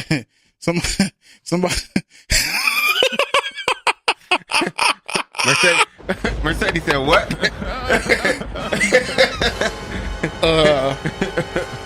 Look, long story short, nigga, like I felt like the friend was on some hater shit towards her because she was probably jealous and envious. Exactly. Of y'all relationship. Of the happiness. Exactly. And she was probably happy as fuck with you. Right. And now the person that she ended up fucking with was engaged already to somebody. Oh fuck. So now she Wait. The person she cheated on, was engaged, and she didn't know that. She didn't know the motherfucker was engaged, and now she's back at home. Well, back at square one. Yeah, because when she moved here, that's her first time leaving home. So she was listening to her friend. I'm pretty sure. So now that's what you get, motherfucker. So now she back staying at her sister crib. Fuck her. I don't know. That was a smooth ass fuck her. Yeah, I don't know if she on the couch or on the bunk bed, but anyway, her back hurts. See, That's what you get, motherfucker. So off this topic, before we get into the next topic, 'cause this is where all the smoke is about to be. This nigga B about to lose. I don't give a fuck when nobody say. Let's go. Can we play a song? Wait, hold on. I'm just letting y'all know now. It's 10:30. We definitely going past 11. So I'm just telling y'all that now because this. And no, we not going past 11 because it's only gonna take me like 15 minutes to kill this nigga off. Another 5 minutes to outro the show, and then another 5 minutes after that to shout out everybody, and then we off to sleep. So that's not gonna happen. And give a disclaimer for those that's not hip hop heads. Hey, listen. If y'all if y'all not hip hop heads, this can be the time where y'all can learn something. Or y'all just stay stupid and go to sleep. And if you are hip hop heads, then y'all gonna love this situation. So before we get into this topic, this nigga be about to lose, nigga. I think we all should take a shot. All right, let's go. You got. Man, I said I wasn't drinking until we go to Vegas. That was the Martell fifth slid to me. Nigga, will you pour your shot so we can all take a shot before we get into this topic, nigga? Or you got something already? Yes. Yeah. All right, let's go then, nigga. Oh, you got. All right, man. My nigga Ben got to pour his shot ready. Hold on. And let me say this while you pouring up. You know, basically putting your armor and your protection on because you need it. This nigga here, man. Let me just say, after this shit is all said and done, well, India said good night. India funny as fuck, man. Shout out to India, man. But let me say this, man. Like, I want to say this. Like, after this, man, I don't want no hard feelings, man. I'm still your nigga. Y'all still my niggas. You know what I'm saying? If something happened, I'm quick with the 2-piece. Usually, it only take one. Are you kidding me? You know what I'm saying? But I'm a student of this, man, and I ain't trying to be cocky or nothing like that, but I'm a student. I graduated. I'm a teacher. You know what I'm saying? I know this shit. Like you B, I know you. I'm a historian. Like LeBron James? Okay. All right, man. Okay. All right. For the listeners, man, y'all, that probably went over y'all head, but y'all gonna find out. All right. So in a second, so man. shout out to my niggas. My niggas right here. We taking it. Yeah, we taking it. Good night. Pause on the taking it part, man. Hold on. Whoa. So to get this topic started, yeah. I hit Will. What day was that? Friday or Saturday? Yeah. With the Drink Champs, a little show that they had. Noriega. And I don't know his co-host. But it's Noriega. But Exhibit and Crooked Eye was on there. Well, they were the guests. And Rory. Well, it was just Exhibit and Crooked Eye first. But then Rory from the Joe Budden podcast had walked in. Yeah. And so for everybody that don't know, Cricket and Joe and Royce and Joel was all in Slaughterhouse. One of the best put together hip hop groups of all time. Put together hip hop groups. We have to put that put together. I know my shit, nigga. Right. You ain't gotta correct what I say. So I know my shit, nigga. It's this nigga B who you gonna probably have to correct. So as Marq played judge. So what Crooked Eye was, he was explaining his side of the beef with how the group broke up. Mm-hmm. Slaughterhouse, and Rory, being Joe's best friend, did what he should have done and said, "That's not between me." Right. Joe, my best friend. I respect Crook. Right. So that's between them. He didn't want to elaborate on certain things. He couldn't because Joe wasn't there. Right. That wasn't his business. That's not his fight. Right. We all, as Slaughterhouse fans, who's ever Slaughterhouse fans, all have our different opinions on the group and how it broke up. Slaughterhouse, Joe Ortiz, Joe Budden, Royce 5'9", Crooked Eye, for y'all that don't know. Right. For the Phillies, dopest MCs that you'll hear, especially together. Yes. A group put together by Joe Budden. Go ahead. Right. So the if y'all don't know the background of it, the group broke up because Joe left. We don't know why. As fans, we don't know why they broke up, but. Well, let the historian step in real quick. LeBron James? Michael Jordan. Been ready. Oh, So look, okay. this is what happened. What's Look, up, Ben? I'm good, man. Hey, look, the reason they broke up. Okay. You said we as fans didn't know why they broke up. No. What I'm saying is, we because we not them, Mm-hmm. we don't know exactly why. I think we can assume and we can put the pieces together that make sense. But I'm not Joe. I'm not Joel. I'm not Royce. I'm not Crooked. Right. We don't know exactly why, especially because I just saw a recent interview, like I told you the other day. Joel blames it on management. Crooked blames it on communication. Royce blames it on communication and not finishing. And then Joe just says, It's my fault. it's just my fault. Right. So I think we can, Which that all can fall under Joe because right. he has a thing of like, if the business is bad and he's doing good business outside of that group, Right. why am I still here? I can do bad by myself. I don't need you other three niggas to do bad. Right. I got a great thing going over here with Empire. It was Empire at the time. Or E1. E1. Right. I got a great thing going with E1, distributing the Mood Music situation company or whatever. Mm-hmm. And he was dropping some singles that was pretty cool. And it's like, nigga, I got creative control over here. Eminem don't have to put his hands on nothing. Like, this is what I do. Right. So why would I still be here? And we have this, this machine that won't let us be us. Which you would think when you sign a force like that you're going to let them do them. Especially when they came to the label with the buzz that they had. Yeah, they Right. came off that first project. Nigga was smoking, nigga. Yeah. Well, let me ask y'all this: was that first project a classic? I won't say classic. It was better than the The second album? yeah. By far. Yeah. I don't know about classic, but I do think that, 4 mics. yeah, 4.5. 4.5, 4 Yeah. mics. That's cool. Yeah. Yeah. Well, my thing is, I heard Eminem interview with Sway when he said, and I understand, because this is the thing about M. See, as fans, we know M is a great MC. Right. But M is also a fan of hip hop too.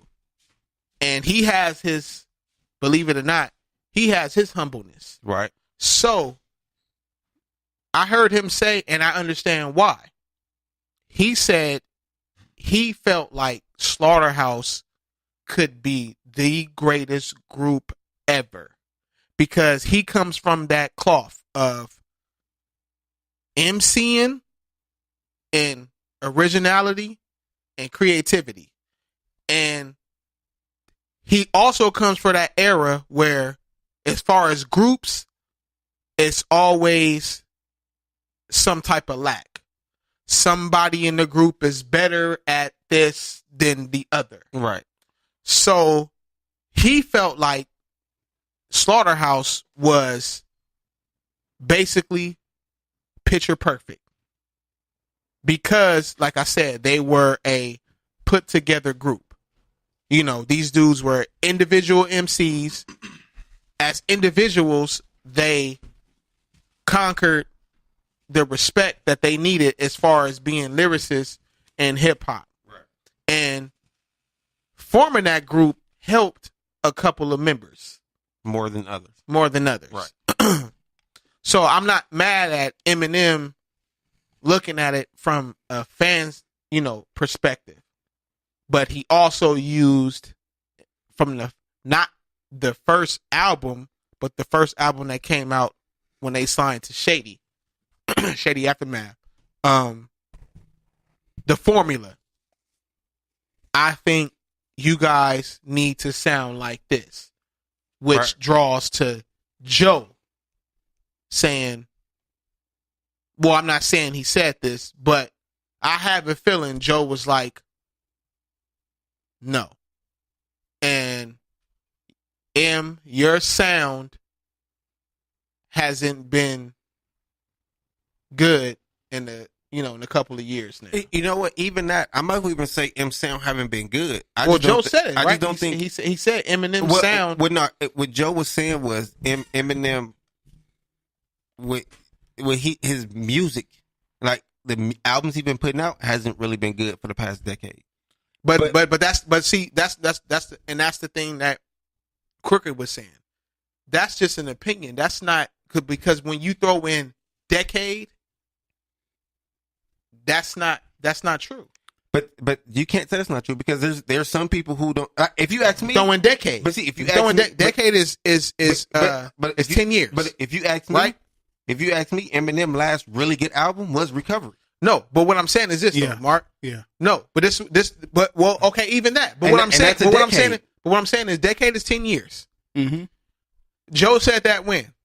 What year was that when he said that? 2018. 2018? Yeah. So 10 years ago from 2018 was what year? 2008. 2008. And the album that came out in 2008, what was before Recovery? Because on Recovery, he was talking about the album before that was trash.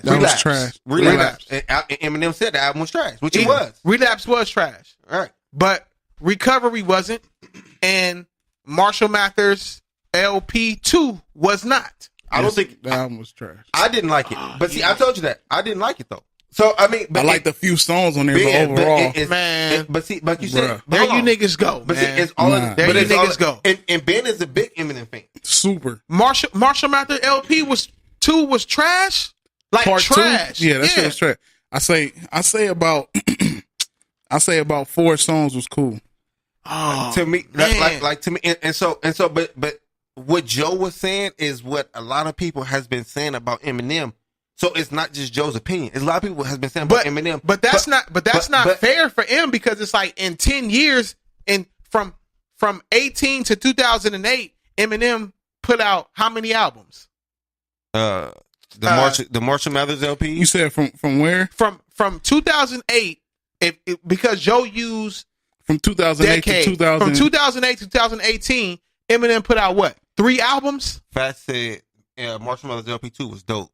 It was dope as fuck. No, Fat. No, it wasn't. It ain't even because my nigga Fat from the Wood, nigga. That nigga got a hip hop ear. That shit was dope. No, it wasn't. Man, y'all. No, it wasn't. That shit was not dope. Man, Marshall Mathers LP was dope, man. That nigga, I guarantee you, you might not have liked it. That nigga didn't keep it in rotation. If it's dope, you'll keep it in rotation. But see, that's okay. So that it's not now. And this is why we going with the smoke and the shits right now because we gonna jump from subject to subject, and that's just what it is when it comes to hip hop, nigga. Since the golden era of hip hop, there's a lot of shit we don't keep in rotation, nigga.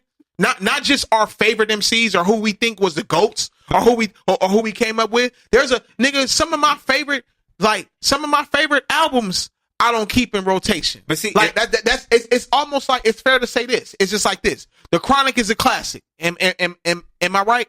Right. The Chronic is a classic. Right. Now, the Chronic came out in 1992. Right. Do you other than the songs that may have that stick to you because of I don't know something that you're reminiscing on or you just like it like that, but they don't even sound the same. That happens with music because it evolves all the time. But you don't hear the Chronic songs the same as how you did back in 92, nigga. The only difference is that if I throw on the Chronic now, I can listen to the album from beginning to end today. You not listening. Okay, let me say this. I want you to be 100 right now. From what you into right now, Mark and B, and you riding in your car. You riding. I know the respect you have for the Chronic, but we're just using that album as an example. But I'm gonna stretch this to other albums. But what I'm saying is, if we talking about the Chronic, right? Whatever your favorite song is on the Chronic, I'm pretty sure you'll play now to this day. Whatever your favorite song is. Right. But what I'm saying is, the songs that were album fillers or the songs that you just liked, how much do you play them now versus how you were playing them back then in your Walkman? knowing that your car has beat, it has sounds. You like how it feels. Whatever. I'm about to go against the popular opinion right quick. The Chronic was a classic. However, with me, it was Doggy Style over Chronic. That's not going against popular opinion. Okay, well, I think Doggy Style might have been the dopest album ever. So I would. What? One of them. Ever? One of them. I ain't never heard that, but goddamn, I'm glad you said it. One of them. Now, shit. You know, it was like because they came out right after one after another. Right? One after yeah. So like I would play, and to this day I would play Doggy Style more than that. You know what I'm saying? Like I like the few songs on there or whatever, but it was Doggy Style over that. You know what I'm saying? It was Doggy Style over the Chronic. Yeah, so that would be in my rotation more. So when it comes to keeping in rotation, if you think there's an album that's super dope, no matter how old it's going to get, it's going to be played in it's rotation. Timeless. So this is one. But see, people talk about now your thing. His thing was his Doggy Style over Chronic. Right. But when we talking about hip hop classics, just in the hip hop community, what album do we hear more as being classic in the hip hop community when it comes to the Chronic versus Doggy Style? That's why I said it's the Chronic. But that's why I said it's against the popular opinion. But to me, it's like I get what you saying. I'm about to call this nigga Nip. God damn. Bang bang.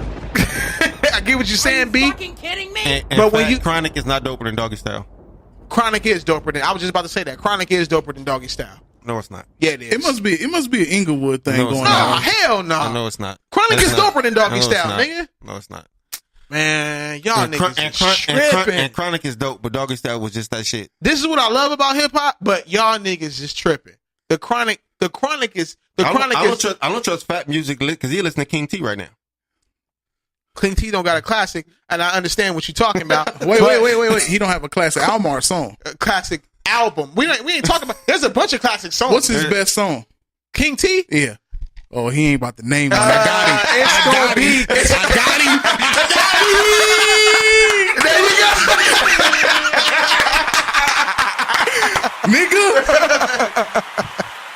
Nigga get played like a piano. King T, nigga.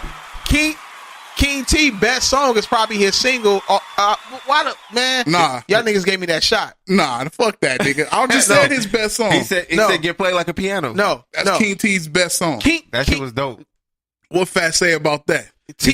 Man, listen. He didn't say about King T. But see. All right, okay. Well, all right. Well, check this out. Check this out. Fat said neither album's better than America's Most Wanted or Death. Shut your ass up, Fat mother. You always want to bring in frozen water in this goddamn. Shout out to our homie Josh. That's always saying that, but he always want to bring up Ice Cube. Wait, what he say? Shit. Death Certificate and what else? He said America's Most Wanted.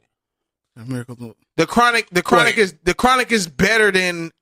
He said it's not. He said Chronic and Death Certificate. I mean, Doggy Style is not better. Chronic is better than America's Most Wanted, but the Chronic is not better than Death Certificate. I don't care what you say. Ethan Oliver. I'm not giving a nigga whole government out like that. Nah. Why y'all niggas want to put me on blast like that, man? We just gave this some nigga Fat, man. Wait, hold on, nigga. We left Slaughterhouse, nigga. What I just say. That's the thing I love about hip hop. We gon' jump from because it's not just one. That's the thing about hip hop. You can't just say. It's just like they say who's the best MC. You can't say. It's like they say what's the best album. You can't. That's what you got to know about hip hop. If you had to listen to one album for the rest of your life, what would it be? Don't ask me that, 'cause I'm biased. You can't, nigga. If you're a hip hop head, you can't. What you gonna say? Safe and Sound? Yep. Man. Yep. Safe and Sound. That's not a bad album to go with. It's not, but nigga, cover a lot of ground. Safe and Sound. Listen. And I'm not saying it's better than Doggy Style. I'm not saying it's better than Death Certificate. I know. But if you ask me if I had one album to listen to for the rest of my life, it's gonna be Safe and Sound. Safe and Sound might be better than Death Certificate. Safe and Sound is not better than Death Certificate. I don't give a fuck what you say, and I don't give a fuck how much DJ Quick is your favorite rapper, favorite producer, and he's a dope ass artist. Shout out to DJ Quick. That nigga's dope as fuck. I'm following him, but end? No, come nigga, on, no, bro. That is not better than Death Certificate, man. Death Certificate is one of the. See, what did I said this in episode maybe 1, 2, 3, 4, 5, 6, 7, or 8. I don't know. But what I'm You saying wasn't even is, here for all them episodes. I know. That's what I'm thinking. Wait a minute. Hey, shut up. That nigga set up from work. But what I'm saying is this. I've said this before, and I always say this. Me and Fat had this. We had this conversation one time in the car when we was going to Ramona's to get some burritos, and that nigga remember this. There are certain things, and I said this on the episode before, and y'all niggas agree with me. There are certain things in hip hop that's opinionated, but then there's certain things in hip hop that is facts. Like a classic album is a classic album. You can't once you're certified classic, there's no comparison. You know, there's none. That DJ Quick Safe and Sound is a classic to us. Yeah. But in hip hop, But you gotta it's not a understand- classic. It's not a in hip-hop. classic. But let me tell you though, and this is where us on this side separate from the rest of the world, because everything in Safe and Sound is the shit that we dealt with in life. You know what I'm saying? On the West Coast. That's what I'm on saying. the West Coast, though. So that's what I'm saying. So But I'm talking when we about talk hip-hop. about a Quick not even respected in hip hop like that. Let's be real. Nah, man. I Nah, told Mark nigga. this. I got a homie that stay in that he's from. Remember I said this. But that's just one That's nigga. a- though. No. exception, nigga. No. But what I'm saying is this though. Just like you have the opinion of what what you're saying. Right. I got a homie. He's from New Jersey. He lives in New Jersey now. He been back for over 10 years now. But he lived in Cali. And that nigga told me, like, hey man, you know, in Jersey, and he's one of those like, though, you know, he deep with it, like how we are on our cards. He's like, you know, one of those like, you know how I do, like, I'm not from LA, I'm from Inglewood, Right. you know. He's one of those. I'm not from New York, man. I'm not from, you know, I'm from Jersey. There's a big difference. He's passionate like that. But he would always tell me when we were kids, hey, Will, like DJ Quick on the East, as far as Jersey, because that's where he's from. He's like, man, we love DJ Quick. We like DJ Quick more than we like Dre. And he would say this for years, even back in the day when Dre was. They should Dre's love him more always than been. Dre because he can rap. He can rap. He's not rapping other people's lyrics. But this, right. But this is what I'm saying though. Overall, there's no mentions of a DJ Quick in You don't hear hip hop. that. You don't hear that at all. And I agree with that. You know what I'm I agree saying? with that. So that's why you have an album like Sugar Free Street Gospel out here, nigga. That was one of the biggest albums to ever hit the West because we could all relate to a lot of the shit on there. The way the grooves of it. Maybe you didn't like it. No, I liked it. Okay, I liked it. how about I say? I don't know about one of the biggest albums to hit the That West. was one of the nigga when Street Gospel came out, you couldn't go nowhere without hearing why you bullshitting. Right. Let's be real. Or even if you stay ready. I think that was a touch of. I think that was more of the quick touch. I don't know about. Nah, it was that sugar. It was that. Nigga. I don't know about if it was sugar. I ain't just gonna call him Sugar. It got to be sugar free, nigga. I'm not giving him a nickname on his nickname. Yeah, I'm not doing that. like that's sugar. Now, Quick on the beach, yeah, but the shit he was saying on why you bullshitting, Yeah. was shit that never been heard before. We never heard a pimp nigga rap, and the shit he was saying. Yeah, we did. Who? We heard a couple. It's just that it was it had a particular fan base because Too Short was doing that and Drew Down. Too Short was never a pimp. I got him again. Too Short said he was never a pimp, buddy. He was never a pimp. No. This nigga think he got me. I got you. You just said Too Short was a pimp. No. What I'm saying is, we know Too Short wasn't a pimp, but we talking about what he rapped about. Nigga, his album is his first. Was it the second album? The first album is called Too Short, Shorty the Pimp. Nigga, Okay. I still got the tape. But this what I'm saying though. I know the facts of him not being a so pimp. we can take from him if we want to talk about faking and shaking. He was faking and shaking because he wasn't no pimp. No, he might was, but I'm saying what he, as far as what he the betrayed. lyrics, yeah, that's what I'm saying. That's what the Loonies was dissing him for. He might have been faking, but what I'm saying, when we were 9-10 years old, that he was putting out the lyrics of a pimp. Of course, we got older and realized, like, wait a minute. And like I said, this is what the Loonies was dissing him for. They were like, no, the pimp that we know is Drew Down. The pimp that we know is Chris. You didn't really do that, but you was rapping about it. But what I'm saying to the mainstream, to as far as what he got notified for was he was some, like, you know, he rapped about being a pimp. But that's fake. Like Tekashi got known for being a blood, and he wasn't. Right. So this is what I'm saying. How many niggas in hip hop are not what they rap about? That's not a good thing. But it's not. So but this is what I'm saying. saying. That's why you got to give Sugar Free that much more props. But who's to say Drew Down? Like y'all don't think Drew Down was a pimp? He might have been. I think Drew Down was a pimp. He could have been. He seemed like it. So that's what I'm saying. I got both of Drew Down albums. I had them back in the day. I heard that game before. But see what Did y'all niggas listen to Drew Down? But see what Ben's saying is you saying you think Drew Down was a pimp. Yeah. We know. I hung out with Sugar Free, my nigga. I know Sugar Free was a pimp. I was at Sugar Free video shoot with my cousin that's a pimp, nigga, sitting there chilling with the nigga. He had his prostitute sitting there brushing his hair, combing his hair while he's getting prepared to do this video shoot. So I'm looking at it. Drew Down had that on the I Got 5 on the remix. You was there? No, I saw it. But I wasn't there, but I saw it. But see, that's on the video. You could be portrayed as having a big ass, stylish ass car on the video. But this is real. This is real behind the scenes. But what I'm saying is, how do we don't know if Drew Down, you was there for Sugar Free. That's what I'm telling you. And your relative too. But what I'm saying is, we know that the Loonies were beefing. Who at that time, Too Short was the biggest rapper out of Oakland. Right. And they were small at the time. Loonies were small change. They took it there. Okay.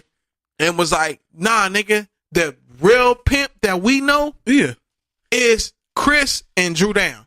And Drew Down really, Yuck Mouth got an interview on Vlad that just got posted about a month ago, because he's talking about how they use the I Got 5 on the sample on the Us movie.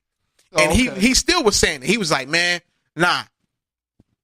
We the only pimp we knew in Oakland that was really doing what Too Short was talking about was Drew Down. Was Drew. I wasn't there. I don't know. Right. I was a little kid at that time. But that's what I'm saying. Just like you witnessed Sugar Free. I mean, the way Sugar Free rap, I'm convinced that nigga's a pimp. I mean, that's all the nigga talk about. That's all he talk about. But at the same time, I'm just answering the question as far as when you say who you listen to or who you know did that before. Right. Now, I don't know if Drew Down, Too Short really was. But what I'm saying is, with me answering your question, my first pimp rappers that I experienced was Too Short, and then it was Drew Down. Okay. And I know that there was a difference between, I felt it was a difference between Drew Down and Too Short. Now tell me this, you know how Too Short used to look back in the day, how his teeth was fucked up. You think that nigga was really pimping bitches out there with that grill? I don't know, man. You know what I'm saying? You know what? I get, that does. He was the original Yuck Mouth. He was. He was on that. He was on that, man. But that, that don't mean he didn't pimp. How well versed are you with West Coast hip hop? Bring it to me. Ask something. Hey, Fat said Looney's only said that because Drew Hill signed him. Drew Hill? I mean, whoa. Because Drew signed him. Are you fucking kidding me? Nigga, Fat, you need to know your knowledge, nigga. No, he didn't say Drew Hill. No. Fat, know your knowledge. Fat, know your knowledge, nigga. That's not why. Because, and I just watched the interview. That's why I'm so fresh with it real quick. Nigga, the Loonies deal came from an actual drug deal. The only Yuck was the rapper. I mean, my bad. Numb was the rapper. Yuck was locked up, but he could rap. Right. He was more focused on the art form. That's why when you look at Operation Stackola, all that was him. The drawing, the name, the name of the drawing, the name of the group, and the name of the members. Their original name was called the Looney Tunes. They wanted to be animated rappers. That's what they wanted to be. Okay. But they got signed. This is quote from Yuck Mouth's mouth. Yuck Mouth's mouth. The nigga said Numb was the rapper. Numb was the rapper since high school. Chris and Drew knew Numb as a drug dealer. They had no idea that he rapped because he was so passionate about being a drug dealer. Right. Yuck was locked up. He was locked up. But when he was locked up, he was like, he said him and Numb went to Oakland Tech. He said he knew Numb as the rapper. And his name wasn't even Numb yet. He said, but he knew Numb as the rapper, and he knew Numb was doing his rapping thing. Mm-hmm. But he said when he got locked up and he did that time, he was just like, I'm a write raps. My homeboy do it. He good at it, and he's being known at it. The nigga even said Drew and Chris and Too Short at the time when they were cool, he's like, they knew Numb as a drug dealer. They had no idea that Numb had skills. No, but then when Yuck got out and was like, I'm trying to pursue this, here, let's make a group. I've been writing raps. Evidently, he spit a verse to Numb that had him like, yo, you can rap now. And you got better. And he was just like, nigga, they went to go sell Drew and Chris some yay. And it just so happened that, quote, you can pull it up on YouTube. Mm-hmm. He said Yuck was like, the room was filled with, it had Too Short, Drew, who was already signed, and Too Short. Drew and Too Short were already signed. But he said there was some other nigga that was out of base, out of the bay, long story short, who was like the next up and comer. And because Numb was like, they knew Numb as the drug dealer, Numb went in like, yo, my nigga just got out and he dope, he can rap. Numb was humble. He was on some like, I ain't putting it. I'm here for the transaction. I'm on my drug shit. But he had heard what what Yuck had been writing because he had been locked up for so long. He just felt like, yo, my nigga can rap and he better than the next nigga who y'all putting up. It was some nigga that he said at that time, everybody in the Bay knew him. Mm-hmm. And they was like, yeah, right. Too Short, Drew, Chris, all that, whatever. And Yuck started rapping. And it was like, basically, nigga, Yuck destroyed all them.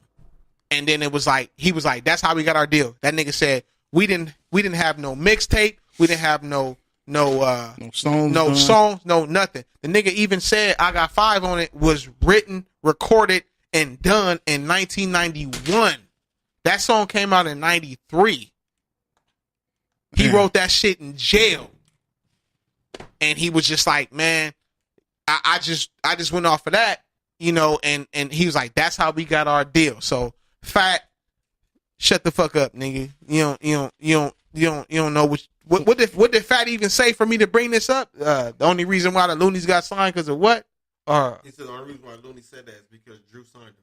Nah, nigga, Drew didn't have nothing to do with them being signed. That Drew was trying to buy drugs. Numb just happened to, Yuck just happened to be on some. Numb quoted, whoever's in y'all studio recording right now, my homeboy who's got a jail is nicer than him, and that's that. like almost on some like dream come true type shit. Like, you want to be a rapper? Yeah, let's get signed tomorrow. Let's bring it back to Southern Cali. Let's leave it north real quick. Okay. In our own backyard. Got you. What other pimp rappers are from the city? You know any other niggas that was actually really pimps? From where we at? Yeah. I think I got him again. That was pimps. Yeah, he don't know because I was with these niggas on the blade. But that's what I'm saying. And they were saying they was pimps in their music, and they from. Ice-T said he was a pimp. I was about to say Ice-T. Got him. No, you ain't got me. Oh, that's what you knew? No, because what I'm about to tell you is about to kill you. That said they was a pimp? Yeah. It ain't got to be in the 80s. It could be any time. Any time out from West Coast history. Anytime. As far as how they came out or what they was doing, because there's a lot of niggas who was from where we from and were pimps. Sugar Booger was a pimp. Ice-T was a pimp. Who you got? Who you got? That's what I was gonna say. Oh, nigga, you ain't got Sugar shit. Booger. Let me go ahead. I'm still one up. Come on, wait, nah, nigga, no, you not, nigga. Wait, hold on. Come on, man. You about to say Sugar Booger? Yeah, Sugar Booger. Sugar. Come on, man. The reason why I was making sure this nigga well versed in this shit. Man, I know my shit. We all know Sugar Booger though. Hey, Like personally though. hey, who else though? Because it's some other people. Who else you got? That nigga Big Y. Big Y. I was trying to see if I was gonna stomp him with that, but I'm still up though. I'm still one up on that nigga. He can say this and that. I didn't stomp him with that, but I stomped him already. With the pre-production shit? Huh? With the song you played for the that's I want that too. I won't even kid him with that. Ice-T was the first nigga I heard on some pimp shit. Yeah. That nigga Ice-T was trash. Ice-T was trash as fuck. He got by with colors. Nigga said Ice-T was trash. And it's 6 in the morning. 6 in the morning was dope. Mm-hmm. Other than that, Ice-T was trash as fuck. You better not say Ice-T was dope, nigga. That nigga was trash. As a rapper? Yeah. 2 songs, that's it. That's it. Yeah, I agree with that. Ice-T used to be in the fucking punk rock band or whatever the fuck, that body count shit. Yeah, he was a punker in Breaking. Yeah. And Breaking. I got you on that. No, I knew that, nigga, because that nigga was on stage he was breaking the record. He got to real smart. He couldn't break it. He threw that shit on the ground, started hitting it. He did. You know what I'm saying? Yeah. But I don't think Ice-T has ever been talked about as a dope rapper. He only a decent actor on that cop show. Mercedes said Ice-T is a decent actor though. Ice-T. Ice-T not dope. Ice-T hit with Colors. He sound like Spider. Ice-T hit with Colors, and then that episode of New York Undercover where he killed the son and the wife. Didn't he blow him up in the car or something? Yeah. No. That was how the Puerto Rican dude died. He shot not the son. He shot the wife. Mercedes. Okay. He shot Malik Yoba's wife. Mercedes. He was good in New Jack. Mercedes said she liked him in New Jack City. Yeah, I forgot. Right. Yeah. I mean, he's a dope actor. Yeah. He's a dope actor. She said he most definitely a better actor than a rapper. Right. I don't think that's what I'm saying. Ice-T was never. I don't think Ice-T was never certified like a dope ass rapper, nigga. Like back in the day, we liked his name, and then and I don't know about y'all because you know I'm so classic and I'm ahead of y'all. Everybody liked, at least as far as I can remember, Ice-T had one of the dopest album covers ever. The Cop Killer. With the I don't know if it's Cop Killer. With the bra with the shotty. It was but the front of the album was her in the bikini. She had her hand in the back, and he had a blue suit on. Yeah, and they both had their hands in their back, and she had the bikini on. And then when you flip the album on the back, he was holding the Uzi, she was holding the shotgun, and she had a G-string on. She do podcasting now.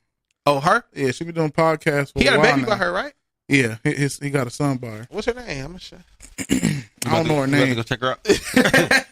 she do a podcast with a comedian nigga. By the way, I'm up on this nigga being one. You ain't stomp me yet. It's 2-1. No, it's 2-1. Where you stomp me at, man? Hey man, we'll get to that at the end of the show when it's on off. But I'm 2-1, man. So hold on. Let's get back to the original topic of because we never ended the slaughterhouse shit. Okay. Because we had an in-depth conversation before the mics came on. Right. All of us. I was winning. India's her name is Darlene. No, you wasn't winning. Shut up, nigga. I ain't getting no more messages. Well, no, it's on my live. Oh, okay. Hey, get a live on that. That nigga said that's fucked up. That nigga said, I thought she was tripping. Y'all gotta see Ben.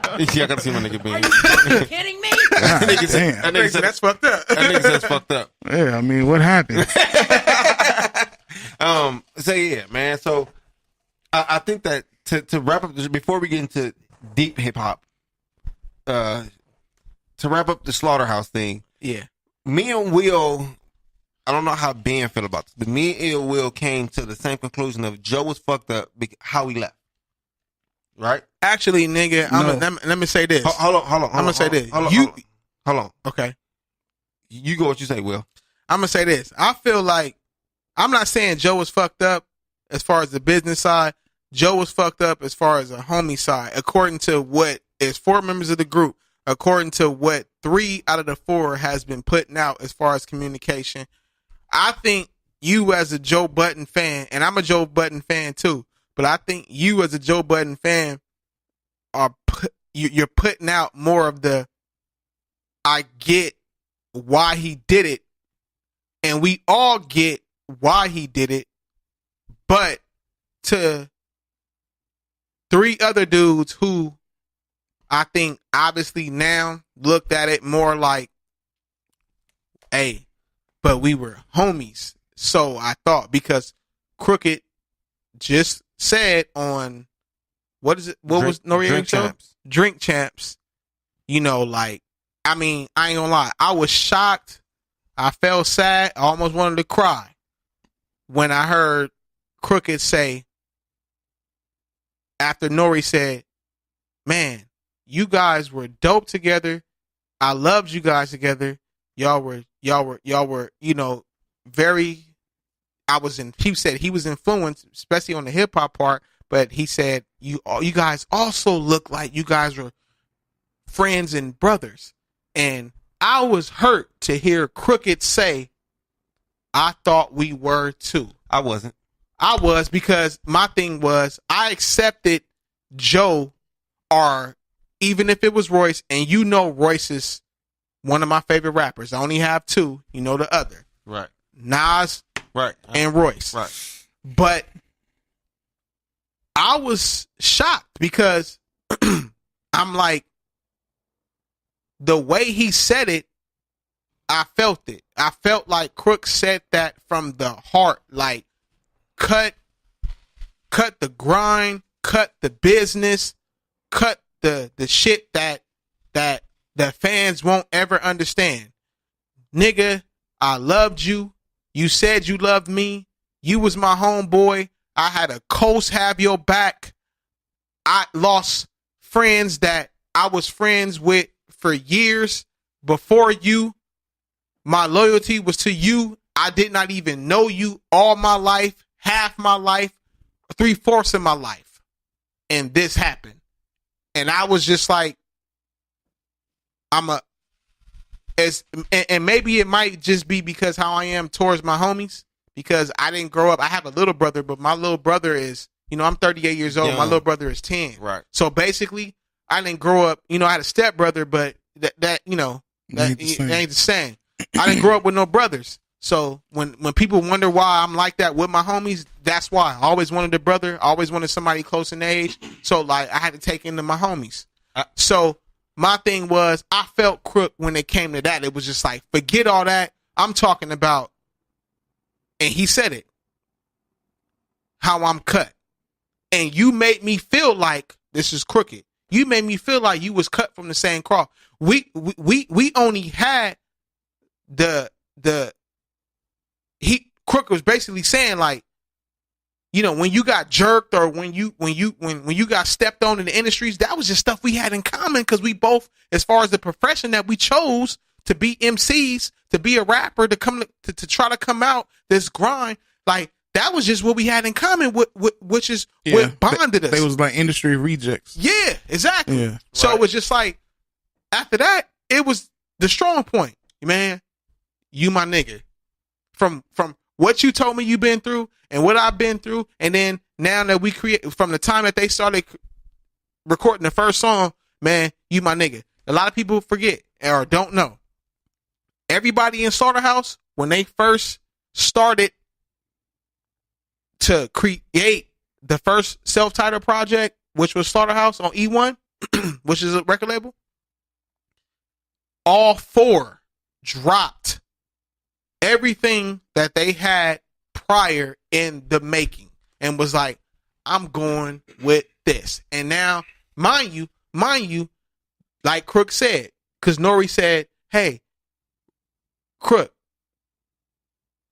to my understanding, you and Joe became friends off of you guys throwing shots at each other, dissing each other. And he said, quote, nah, not me and Joe. I didn't throw shots at none of these dudes. the ones that were throwing shots at each other That was was Royce and Joe. Royce and Joe. Royce and Joe. He Right. said, I was just shocked, just like he was, that he liked me as an MC.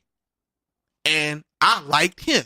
And then when we all formed, we started telling each other, and he was like, and we were quoting each other's lines. I just feel like I know I can understand where Crook coming from with that, like as a homie side of it. But I also Crook got to also understand, like, you got to know who you're dealing with, right? You know Joe don't like the shit pushing him, the machine pushing him, right? Mm-hmm. So when all the machine shit start happening, Joe felt like, yo, this is the same shit that I didn't like. But let me ask you this though, Mark. I'm gonna be 100 again. Do it. Dog, man, when they formed Slaughterhouse, do you not think that nigga Joe was like, things that make you go, I think when they I'm cool with Royce now. He accepts me. He understands me. And we got another two dudes that's dope as fuck who I know Shady, M, Dre has heard of. Mind you, Joel was signed to Aftermath. right, Crooked was signed to Death Row. right. But he was also on projects that Dre had his hands in. He wrote for Dre. He had his hands in. Wait a minute. Royce and his relationship with M can get assigned. Who also ghost wrote for Dre. Right. No, I don't think Joe thought that. Man, you crazy. I don't think Man, Joe, you crazy. I don't think Joe thought anything about a label. Man, you crazy. I ain't gonna lie.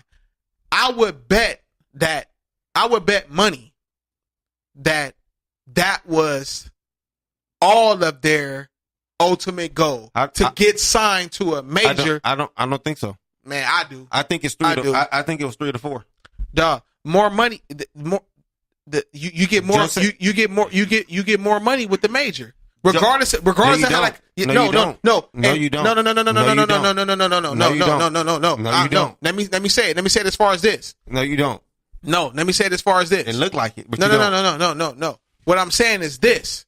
I'm not saying you get more money signing with the major, but I'm saying with all of their experiences and the fact that they all had been signed to majors first and then with indie, knew like, wait a minute, if M can see what we did independently,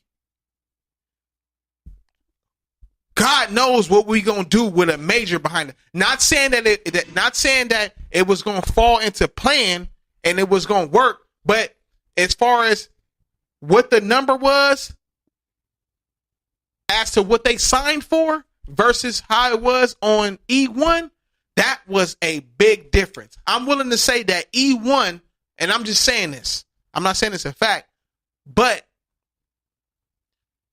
I think with the self-titled album, of course they didn't get no individual deals. Right. They got signed as a group. As a group. I'm willing to say that E1 deal, as far as what they got individually, was probably like 30 to 50,000 versus for one album as individuals. Right. That's what they got. Right. Versus we getting signed. That's the indie with E1. We getting signed to Shady, and Royce knows M personally, and was like, I'm about to give you guys individually. Let me step in on probably why 1 million. Why dealing with Eminem was a bad choice. Okay. It sounded good because you have a machine and you have a lyricist like Eminem, mm-hmm. you know, that understands what y'all doing lyrically and will want to bring that type of hip hop back. Right. I agree. But that album came out, 2012? The Slaughterhouse album? Slaughterhouse 2013. No, hell no. The first album? Oh, you No, talking no, about, no, no, no. talking about the one on Shady. Shady. Yeah, Shady, 2013, no, it something wasn't. like that. It was 2011. Because nah. because the last mixtape they did came Wait, you out in talking about- 2012. You talking about on Shady? Yeah, the first album on Shady. It came, Nah. It came out before 2011. or it might came out 2012. 2012. Yeah, because Okay, Slaughterhouse, So, okay. the E1 came out 2011. E1 came out in 2009. Okay, So Our House came out in 2012. yeah. The reason why it was a bad idea, in 2011, Bad Meets Evil came out, which is a group that Eminem and Royce formed. right, That's what they shit was on the first On the Slim first- Shady, on yeah, the Slim Shady Shady LP, yeah. yeah. Now, when that album came out, everybody waited. When you hear that album, it's like, what the fuck is this? That album was dope. However, it's only a few songs on there where they really spend. The other shit sound like the pop Eminem shit. Man, hear this nigga be go. Are you serious, nigga? Man, hear this nigga be go, man. My nigga. Now, this is what I'm saying though. So you like that song, Sir? Painkiller, cigarette, Nigga, weed? That shit is- I'm on everything. Hell yeah, nigga. that shit hook was is trash. dope, nigga. That hook is trash, I'm living bro. proof. Fuck the hook, nigga. That shit is trash. Man. Now, this is what I'm saying though. But come the on, biggest B. song on there, this is why I say it's a mistake. The biggest song was Lighters because Which was of what? who they used the whole the formula M, like, yo, you know what? We got with the hottest it was a nigga. bad idea. Nah, why? That's why What? How? taking that group to Eminem, which it shows because the E1 album is better than the Shady. Because when you go there, M is going to force the formula that he uses. I mean, I get no. See, that's the thing. We're not going to jump. We're not going to jump. Hold on. Go ahead. Let me ask you this. Go ahead. Do you think Royce had an agenda? No, no, I don't think so. What you think Royce's agenda was? No, I don't think so. I think Royce's agenda was probably talked about between the only Royce agenda that could have been was him and Joe, because they created a bond and a friendship. Joe even said it. The only nigga that I'm really, really cool with, and that's my homeboy, is Royce. Yeah. Was hey, you know what? Maybe you can pitch this, because they use Slaughterhouse. That's what people forget or don't know. That Slaughterhouse actually, as a group, actually reconnected Royce and M's relationship. They hadn't talked for years. But when they did Move On, that verse, Royce's verse on Move On, Right. that was Royce's apology to Eminem when they had their beef. Which gets back to my agenda. Gets back to my question of, do you think Royce had an agenda? If it was an agenda, I think the agenda was this. Joe to Royce. Royce, you still cool with M? Not like how I used to, but I'm a call away.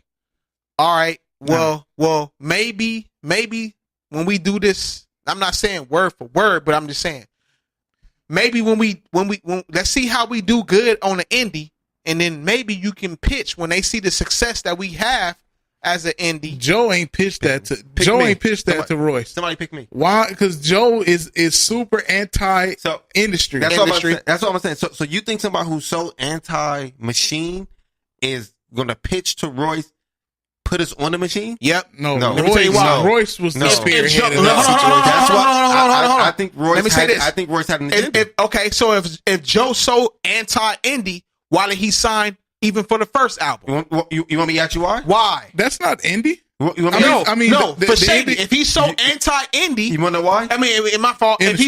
If he's so anti-industry, why did he even sign to Shady? Period. You want to know why? Why? Why Joe Budden? As you said, Cricket said it all on there, right?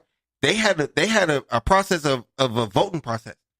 Whoever had the if it was 3-1 or whatever it was, that's what it was. I get. You think that happened? No, because Cricket said it. Yes. You don't think 3 of them niggas want to sign to Shady? Man, I'm gonna say this. Joel Ortiz. Hold on. Joel Ortiz got your will with this right now. Wait, hold on. Okay. Who's still around Eminem? Who what? Who's still around Eminem? Royce. No. And Crooked. Outside of Royce. Royce is his best friend. Who's still around Eminem? Crooked. Eminem is taking pictures with Horseshoe Gang. Right. He never took a picture with Slaughterhouse. Why is he taking a picture with Slaughterhouse Gang? Wait. Listen, Who never took a picture with Slaughterhouse? When have you seen Eminem? You said M never took a picture with Slaughterhouse? What are you talking about? That nigga took the first BT. Hold on. We can bring it up. We talking about ciphers? The first, you said take a picture. Nigga. You said take a picture. Nigga, M was in fucking Hammer Dance video. What the fuck you mean? What song has Eminem been on with Horseshoe Gang? None. Why is he in the pictures with any of them? He was still in pictures with Slaughterhouse, nigga. Come on. What Ben, I'm just saying what you said. Wait, hold on. You see what I'm saying? No. Wait. Ben, How this nigga gonna say?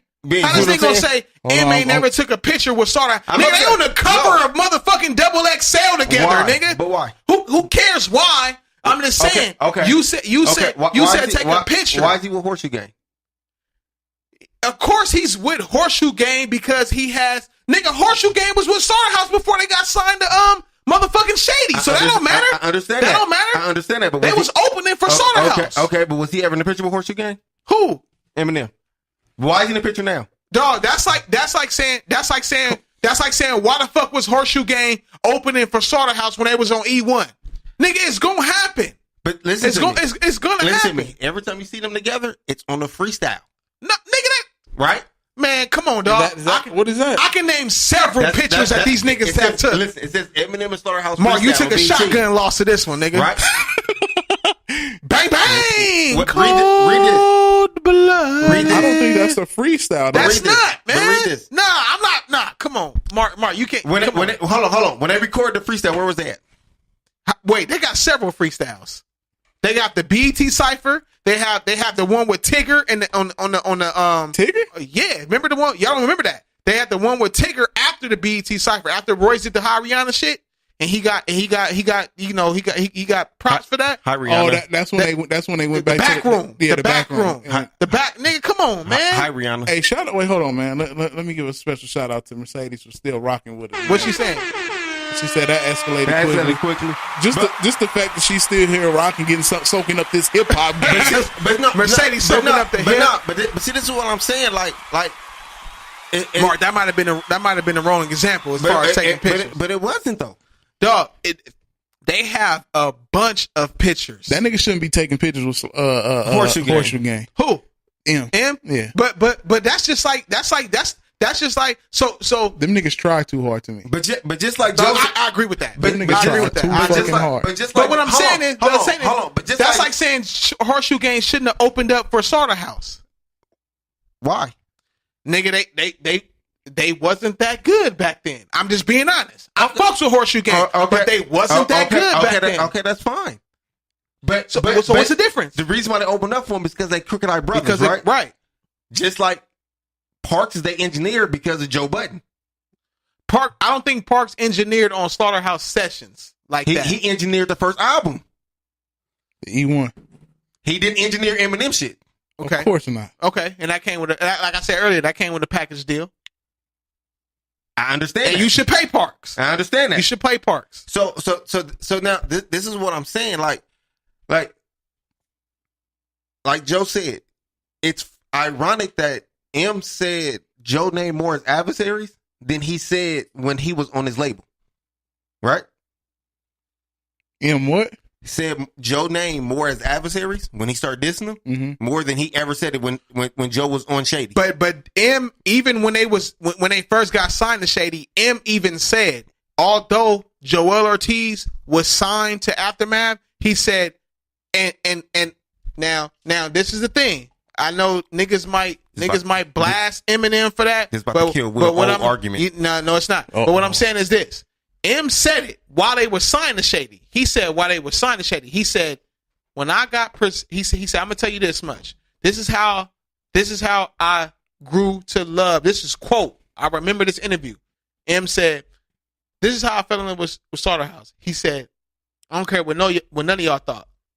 when I went through Proof's death and D12 breaking up and all that shit, and my trying to get out of the drug addiction, he said I wasn't listening to shit. He said, so I had never listened to Joel, and I never listened to Joe Budden. And Joe Budden had one of the most this is Eminem. He said he had a timeless and classic single. He said, but I never heard of him. He said, but Royce made me listen to both. He said, and I already knew, of course I knew Royce. He said, I knew Crooked from back in the day on the Wake Up Show. So you can't be mad if M never heard of Royce, even though he was out. You can't be mad at M, especially because of where he's at. He's been successful since he came into the game in '96. So at what point did M say Slaughterhouse could be the biggest group ever?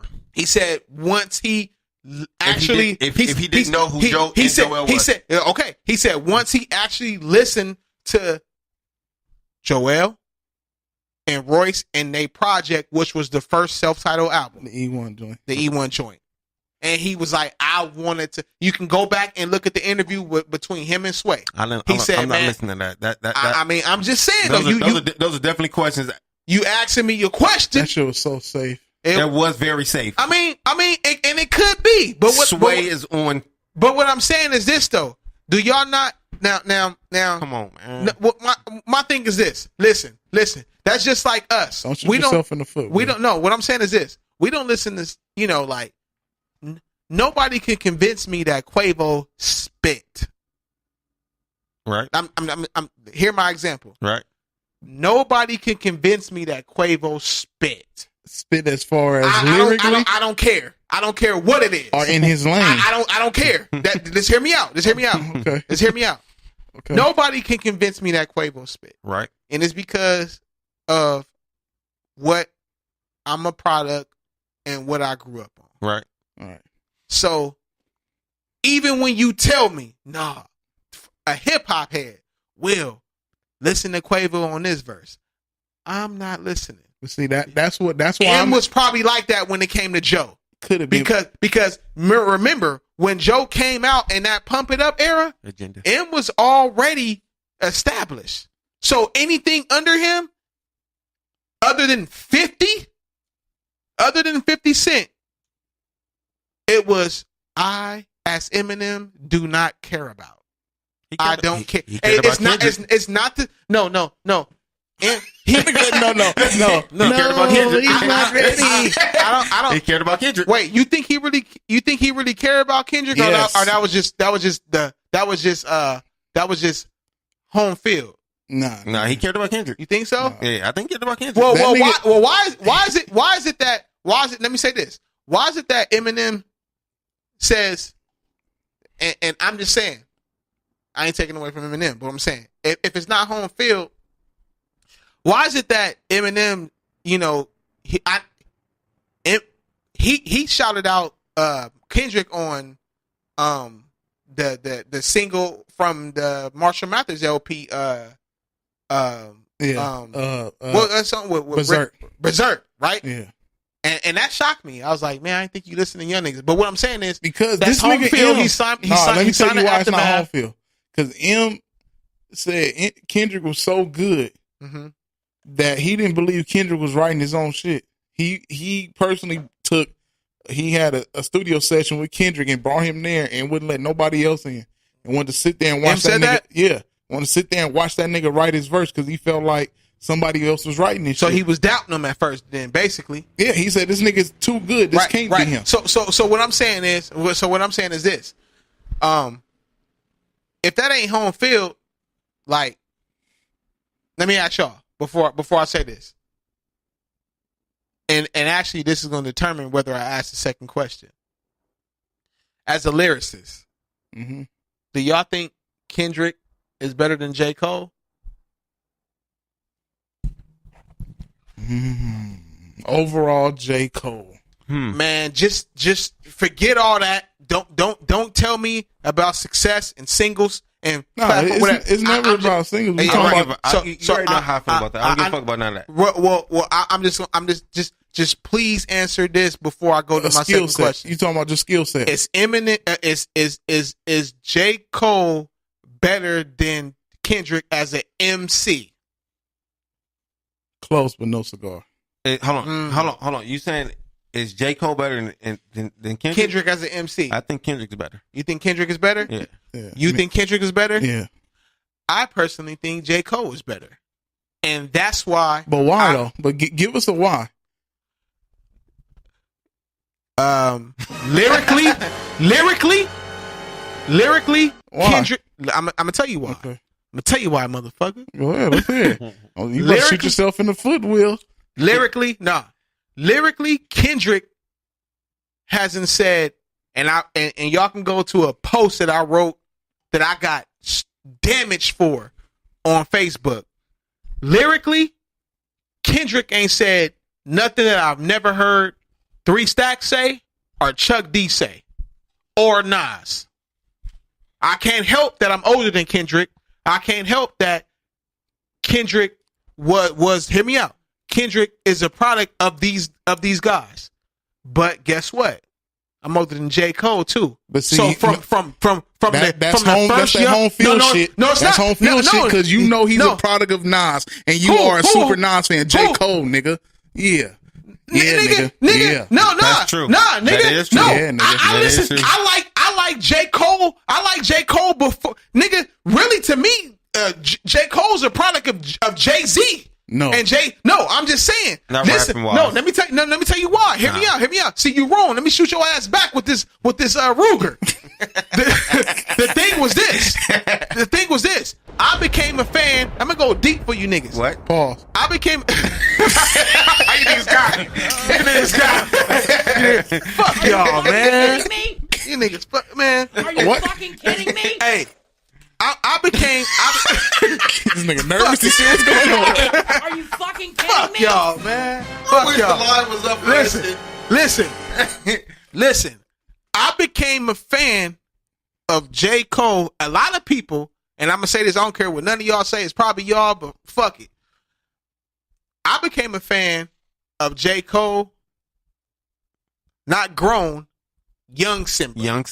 Young Simba. Yeah. And if you watch that video and see how he orchestrated his flow, we can call my little brother right now, Sebastian Spencer. Stop giving niggas. I don't give a government. shit. I got hands. He got hands. We all got hands. Run up. Come on, What I'm saying is this. He coulda got a nigga nickname. he would tell you this was like 2000 Might as well give him Social Security. whatever, nigga. This is like 2008, 9, whatever.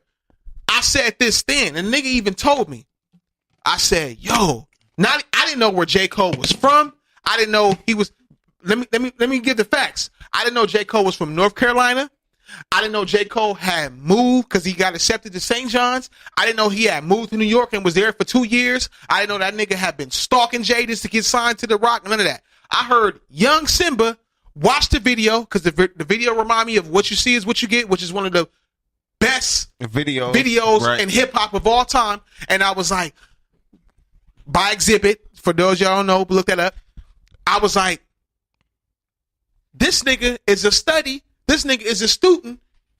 He know where he coming from. But when I'm listening to his flow, this nigga sounds and looks like he's trying to get Jay's attention. That was way before I even he didn't even sign to Rock Nation. I didn't even know he was from. I thought he was from New York because that video was shot in New York.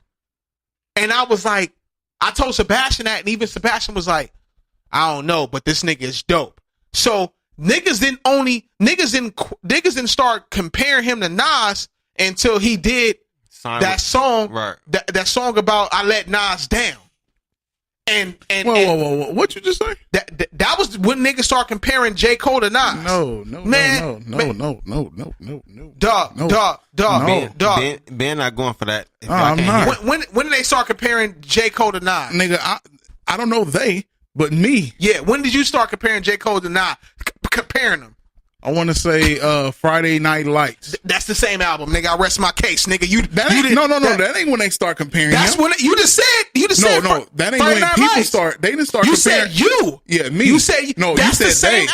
album. No, you said I'm saying me, and you said Friday Night Lights. That's when I start comparing him to Friday Night Lights. To Nas. Friday Night Lights, right? Right. You said when did they though? They didn't start doing that. They didn't start doing that shit until I want to say the second album came out. Born Center?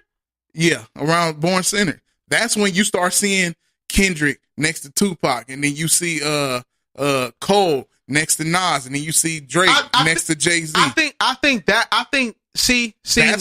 that's what I'm saying. Not to cut you off. I think that was a close comparison, because a lot of people didn't know J. Cole was from North Carolina. They thought he's from New York, and obviously we all knew from jump Kendrick was from Compton. No, but it didn't matter where they was from. It was about their music and what they're compared to. Because I mean, the nigga Drake is from Toronto. We know he's not from Brooklyn, right? But they had his picture next to Jay-Z's. Well, I think that came off of success. It came off. I mean, flamboyant. Right, but what I'm saying is, I think it came off, like you said, the flamboyance, the way they carry themselves, and the way they handle their business. And plus, he's the most commercial, right? Out of the three, right. I agree with that. Right, but it's easy to compare,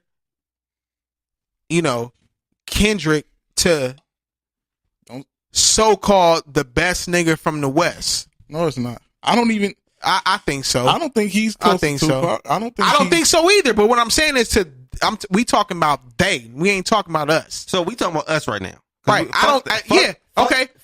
They. I'll compare him more to 3 Stacks. I would compare more to Andre. I do, nigga. I ain't gonna lie, nigga. I'm gonna go. He's an Andre off. Hold on. Let me shoot both of y'all niggas in the foot. I call my nigga Ray right now. Ray Rice? Nah, my nigga Ray Alba. My nigga Ray Alba was an intern, still an intern for Interscope right now. That nigga, he invited me. This is on the internet. Pull it up. YouTube. All you gotta do is type in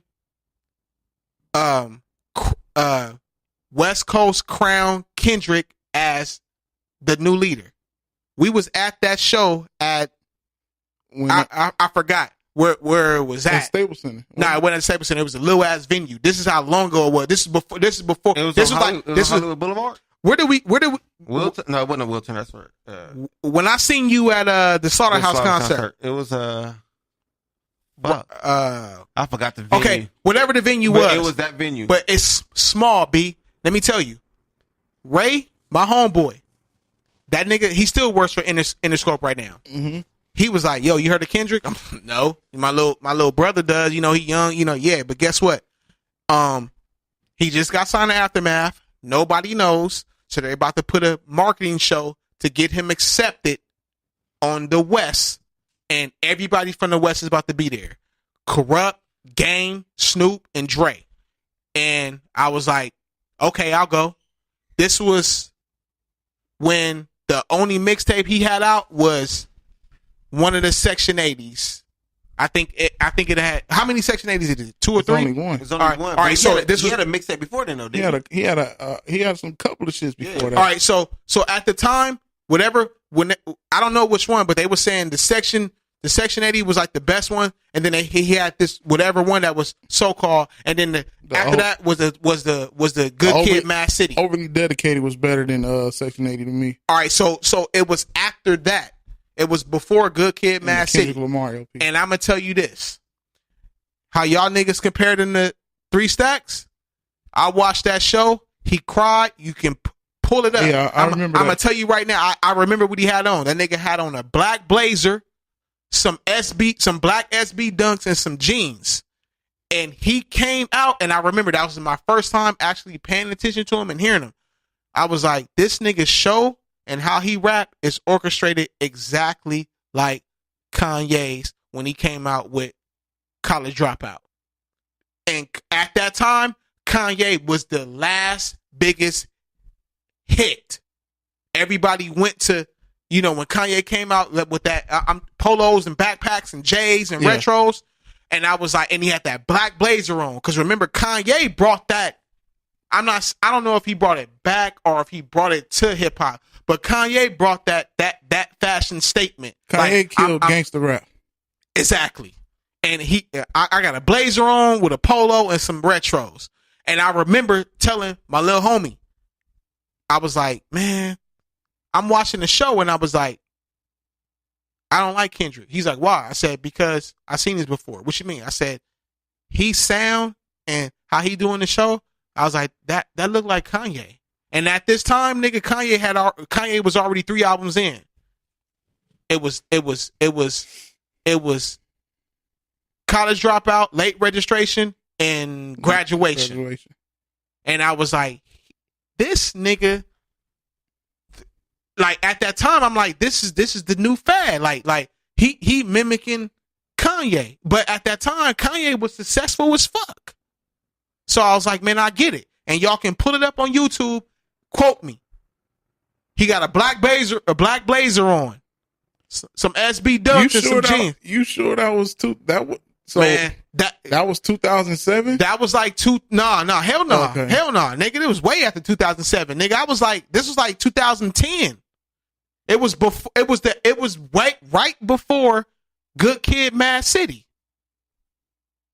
He cried on stage. So he had the Black Twisted. That was the last album he put out. So he had in 2010 he put out my Beautiful Dark Twisted Fantasy. Go to YouTube and type in. No, I remember that. Yeah, that's when he was crying on stage. He was crying on stage, and Game held him down. Nigga, we was a level, because like I said, I was in there with my homie Ray. He was, shout out to Ray Alba, intern for Interscope, still to this day. Nigga, he had us a level under Dre. Like I literally can. The floor was a see-through. I literally saw Dre all white Air Force Ones and his black Dickies in a black muscle shirt. And I was looking, I was like, I had never even heard it. That's just me though. I never even heard of Kendrick. So you never heard Kendrick? I didn't listen to nothing. And I was just like, that's crazy. I was like, who is it? Corrupt got on stage and was like, yo, this is us now. Game, all that, nigga. All Snoop, Superfly, nigga, Drew Down. It was everybody from the West. Drew Down wasn't there. But he was there. Wow. My homie told me, he said, nigga, this is before, like I said, before Good Kid, Mad City. He said, this is who we about to roll with from the West. Yeah, Kendrick might be the last best thing from the West. In all honesty, like I don't think nothing better than after Kendrick is coming. I can see that. Especially when we sitting here vouching for Blueface. No, I ain't vouching for Blueface, and I ain't never even heard Blueface, but I just don't like the name. The West Coast has put Blueface is from the West? Yeah, he's from Schoolyard. And wait. There's 2 Schoolyards. I know the school. I know Schoolyard's Mid City. Yeah. Oh, okay. Because I know Schoolyard when it comes to Planet Asia and Rasco. You talking about Schoolyard? Schoolyard Crip. Yeah. Okay. And he's backed by the nigga from Pacoima. What's the blood nigga from Pacoima? He game manager. Whack. The Whack is his. Whack is running Cash Money West. And he signed to Cash Money West. Cash Money, like the New Orleans Cash Money? Cash Money West. Oh, that's wait. Hold on. Time. Yeah, that's historian, nigga. That's new now. That's what it is. Yeah. Fuck you, nigga. Give me a dun on that, motherfucker. No. So wait. No. All jokes aside, historian. That's the label now? Cash Money West. Whack from 2 P's and the B is running that. And Blueface trash. They first, Mercedes just said Blueface trash too. And they first signee to Cash Money West is Blueface. Why you think he blew up like that? You didn't think he had some backing? I don't know. I don't know about when I think of Blueface, nigga, trash. I think of Oompa Loompas from motherfucking Willy Wonka. He's trash. Yeah, I mean the name is trash. He's trash. He ain't from Schoolyard. Well, his dad from Schoolyard. See, look, let me break it down to Will, man. No, you don't break shit down to me, motherfucker. I'm gonna tell you. You can't talk to me about Blueface. I'm not gonna talk about him. But I'm gonna tell you why I'm a historian. You were just a hip hop head. Oh my God. Okay. Because this nigga's a fan of Blueface. Nah, I don't like Blueface. Oh. Nah. He trying to break Blueface. But see, this is the thing. Will's a diehard hip hop fan. I am. Right. You know, cheers to him. We got the cheers. We got a real clap. for him. Yeah. Cheers for Will. Right. I'm a hip hop historian because I know everything that goes on, not just hip hop. Well, okay. You feel what I'm saying? So Yeah. that's why I can sit and have these conversations and go deep and still murder you with this pause with this hip hop shit. You feel what I'm saying? So I can sit and bring up shit about hip hop that you'll be lost in the sauce about. Nigga, try me. Blueface. Nigga, I don't give a. I don't know give a you- fuck look, what you say, bruh. Fuck, I don't. Look. Well, listen, I don't know. That's by choice. I don't want to know about Blueface. I know I can kill you because you Just because you try to stay relevant, nigga. No. Well, I have to because Yeah. that's what I do. Yeah, well, so that's why I'm a nigga, historian, nigga. Listen. Hip hop head, listen to the historians, Listen, nigga. listen. He said, and Listen. Ben said there's a difference between hip hop Okay, historian and I'm gonna put it to you like this. I'm gonna put it to you like this. And hip hop head. I'm gonna put it to you like this. I'm with you because I'm a hip hop head too. Ben is LeBron James. No, I'm Byron Hobson, nigga. No. He said it's government. He said it's Like, government. there's a lot of governments going on All over right, there. cool. Yeah, what the fuck is this? Nigga come here and just start saying, what the fuck we got going on He here, said man? Roman government. Yeah, I put my own self out there. What the fuck? Nigga, he fell for it. I got him, motherfucker. See, I got him. That ain't music. Go ahead, man. But what I'm saying is this. My nigga B is LeBron. You got OGs that Nah. respect him. You got the youngsters that roll with him. So he's well grounded. Nah, he's let me finish. I can't. He's LeBron. And overall, a great player. But I'm Jordan, nigga. You know what I'm saying? I'm a horrible you general mimicked. manager, nigga.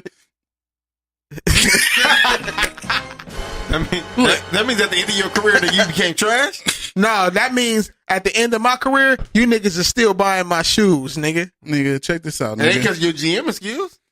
Fuck a GM shit. That's just, hey, listen, I inherited being a GM, nigga. I was a player at first. Nigga, we buying Jordans because nigga we How many niggas you know started off as a player, nigga. I was in the backyard trying to beat my brother, and now I own the I'm about to say the Wildcats. Now I own the Bobcats. nigga own the whole college. Oh, LeBron gonna be the next one, nigga. He probably will, but he got but- that from me. but- He probably is gonna own a Wildcat. But He probably will. Let's All get of this. them. Let's I'm get, Jordan though, nigga. let's get this You know what I'm clear, saying? though. Your kids is wearing my shoes still. let's get this clear. If I'm a historian, we comparing this shit to basketball. Oh shit. Well, I'm Ben Russell, nigga. you Ben Russell. Not Bill, nigga. I'm All right, Ben but check Russell, this out. nigga. But check this Oh, out. shit. But check this out. I'm Jordan, and they say, nigga, they don't say who the LeBron of whatever category we talking about. They say me. I'm Jordan. Nah. Nigga, you the M. How can you be referred to? Niggas only Nigga, ha- I'm the MJ of hockey. You the I'm the MJ of rap. Jay even said it, nigga. I'm the MJ of rap. I'm the MJ of boxing. I'm the MJ. Nigga, that's So ill that will, mean- nigga. so wait, so- that's ill will, nigga. I'm not So that gonna mean lie. you was getting your ass whooped before you had a partner to come help you, right? Quick said it too because he said I'm number 23 on the beats. Hey, there you go, nigga. There you go, But nigga. See, there but you look, but, bang, was, bang. but wasn't nobody claiming Jordan before Pippen got there? Come on, man. Don't Nigga. even go there, nigga. Nigga. No, let's just Jordan keep was it. getting his ass whooped before Pippen got there. Let's not go, man. Jordan wasn't getting his ass whooped. He was. Jordan never. He wouldn't get past the first round. Dog. Hey, Yeah. you know what? Let me Another shot to that you nigga. know what? You know what? Let me. That's gonna be another episode, man. I ain't even. I bet you I ain't ain't. trying to go to that. I bet you ain't trying to ain't. go there. Just I'm let trying the to go people there. that's listening know that you got put on by a nigga 2 years younger than you, nigga. Put on what, nigga? Put on what? Put on what, nigga? Hey, listen. You helped me put this hoodie on. What you mean? Wait a minute. Did he have to take it off too? Well, hey, nigga, fuck all that, nigga. Hey, Paul. I'm a student. I graduated from student in the early 90s to a teacher. Like I said, the only difference is this, and I'm admitting this. This nigga B, which I respect, he likes to stay relevant. I'm letting you know that I am and will continue to be stuck in my era because I'm not leaving greatness. But see, Exhibit just said the other day, look, I'm just waiting. They said Exhibit, do you listen to anything now? Crooked, do you listen to anything now? He said, no, but I don't knock it and I don't hate it, but I'm just waiting until it get back to the great. You on that wave of what it is now. So that's why you know Blueface. No, no. I know who Blueface is. I don't think Ben said he liked Blueface. I think he just No, know I'm not who saying he is. liked. I said he stays in tune. I mean, I know who Blueface is. The reason I brought it up because I know what's pushing or what's the machine behind him. I had to go and look like, nigga, there's no way this trash ass nigga should be blowing up like this. What's the catch? And then once I seen it was the Cash Money shit, okay, I get it. It's just like, nigga, this is how much I'm a historian I'm is. In 1991, a rapper came out on the underground from San Diego by the name of Gangsta Earn. I shared it recently, not too long ago. Now, Gangsta Earn had a song that he put out that displayed, it was a fucking a history book of how San Diego gang shit done got fucked up to this point. And even worse now. Gangsta Earn had a song where it's called How It Happened. The first verse, he talked about how the gang injunction started in San Diego because niggas out there was killing police. So them niggas was warring with the police out there. He talked about how that happened. Second verse, he talked about how, now I don't know if y'all know, but San Diego is mainly Bloods. Right. It's only one Crip gang in San Diego. No. It's only one. It's a couple of them. It's not that many though, but it's like, I think it's 3 now. It's the 40s, West Coast Crip, and it's something else. But okay, now all the Bloods used to get along out there. The Skylines, the 5-9 brand, yeah. Lincoln Park, all them got along. Yeah. Second verse, he talked about how all the Bloods stopped getting along because of an OG nigga got knocked out because he tried to punk a younger G for some crack. OG Blood? Yeah, OG got knocked out by a younger Blood because he tried to jack him for some crack. Okay. That's how all the shit happened. Third verse, he talked about how a drug lord out there by the name of Rob Dog got taken down because of his homies was snitching and shit. That's why I say I'm a historian, because when I find shit and be like, oh, this is crazy with it. I know Gangsta Earn got killed in 92. And I'm like, damn, let me go look into this shit. So with each artist that I listen to, I'll still go back and do my due diligence and look at the story behind them. That's why I say, and people ain't never even heard of Gangsta Earn. Right. You know what I'm saying? But when you listen to something, like, he didn't get big, but the dopeness of that song, to sit here and paint a picture of that whole city and how it went from sugar to shit, is dope as fuck. Is he a super lyricist? No, the nigga is 1991. Nigga rapping like niggas was rapping in 91. You know what I'm saying? Right. But he was a G nigga, he was certified. Yeah. And was repping on tracks before other niggas. I think the only nigga that repped on the track before him was DJ Quick with the underground tape. With the red tape. Yeah. You know what I'm saying? So that's why shout out to Quick. Yeah, shout out. Ratbone. That's what did you call him a Redbone? Ratbone. Oh, I'm gonna say nigga. Was that his hood name? Yeah. I thought a nigga called him Redbone. I'm like, hold on, nigga. Nah, nigga, don't do that. We're not even playing that game right now. Nigga, watching when we listen to this back, it's gonna sound like you said Redbone. No, don't even do that. We're not even doing that. But you know, it's just, nigga, this shit is just in my blood, and it's not, and that's what I'm saying. I could listen to fucking Sean Price, and then I could turn around and go listen to Criss Cross, Young, Rich and Dangerous. You feel what I'm saying? That was tight though. But I'm saying though that's way different on two different axes. But that's why I keep saying what is hip hop and certified as hip hop. And did y'all realize that Will went back to 91 with his terminology? If that was tight. Yeah, because I'm classic, nigga. Because I'm classic. Yeah, you know, hey, B, okay, nigga, you broke that, you scienced that. That's cool, nigga. Yeah, but I'm better than you. No, you're not, nigga. I could listen to Cannabis and turn around and listen to Sada Baby. Me too. You fuck with Sada Baby? Yes. What song? And that don't sound. I don't sound too sure. No. That's the point that I'm making. I say that Marq know in our group chat. See, I get a lot of bullshit because I'm from the West. And they like, nigga, you from the West, you wasn't even supposed to be listening to that. But this is the fact. I'm a hip hop head. I was growing into this shit.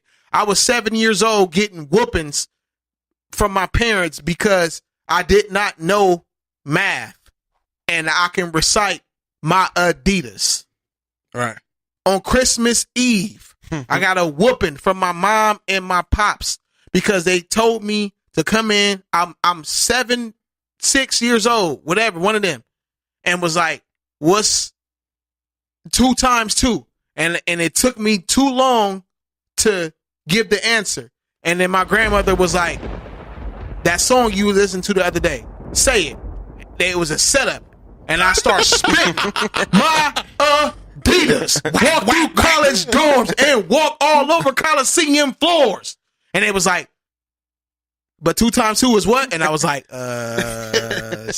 had one Adidas and then 4? Next to 7. You know what I'm saying? and then down 47. Yeah, and that old school. What's your phone number? What's your house phone number? I still remember. I'm gonna tell you right now, because I got a whooping for that shit is why to this day I still remember my phone number. Area code 213-756-8555. It don't exist no more. It don't matter. Somebody got that number. But what I'm saying is, look at the area code. The area code was 213. 213-756-8556. My granny. I got a whooping for not knowing my phone number, and I'm over here spitting motherfucking I ain't no joke at 7 years old. That's nuts. And it was like, you can rap this off of something you heard, but when we ask you every 10 minutes, what's your house phone number? You stuttering and can't. So like I said, I was born to this. So I got a lot of slack. Hey, you from the West? You from Inglewood? You know, I used to be on the set when I was on my bullshit with an Atlanta Braves hat on some like. It's like, Will, why you got that? Because I listening to Southern Playalistic and Big Boy got that. You know, that shit is dope. You know, right? Oh, nigga, Will, you know, I told Marq this before. I got into an argument with one of the older homies when I was like 14 because the nigga was like, I was on my bullshit and the nigga was like, you listen to East Coast rap. And I didn't even know the difference. And I was like, I just heard East Coast. And I was like, nah, we don't fuck with him. I'm thinking he talking about gang terminology. Right. But he was talking about the coast. The only East Coast that I knew at that time, because I was a product of my environment, was the set. Right. So he was like, nah, I'm talking about, he was much older than me. You know, I'm talking about, no, New York. And I was like, oh, nah, nah. These niggas is just dope. This is just dope. Craig Mack is dope. Outkast is dope. You know, Ahmad is dope. Cellar Dwellers is dope. Black Sheep is dope. Lords of the Underground is dope. I was just on that. I didn't give a damn, and I didn't know where they was from. So what I'm saying is I caught a lot of slack from that because I was born in it. That shit it's a culture. Yeah, I mean, you know, I feel it. I'm better than you. Nah, nigga, tonight shows, nigga. No, it does not. I'm almost definitely a historian. So what tonight's shows is we have a hip hop historian and we have a true hip hop head. I go with true any day. Nigga, you use a Jurassic Park ass picking up motherfucking bones and shit, nigga. I'm in this shit, nigga. I got the Adidas on with the Kango, nigga. I'm with the Beat Street tape, the Crush Groove tape. But see, the thing is, you limited. I'm infinite. I ain't limited. At the end of the day, we all love hip hop. And before we go, because we never ended that shit, I want everybody listening to "I'm Gone" by Slaughterhouse. Listen to Joe verse. That was his outro. So they say. No, listen to it. Got you. Shout out to Seriously Another Podcast. Townhouse Media. Townhouse Media. My nigga Nympho, who at home was gonna get a verbal and a write up. That nigga still listening. I guarantee you that. Nah, that nigga sleeping. Nah, man. Because I'm pretty sure a lot of people have no idea what's going on here. Yeah. The ratings probably went like.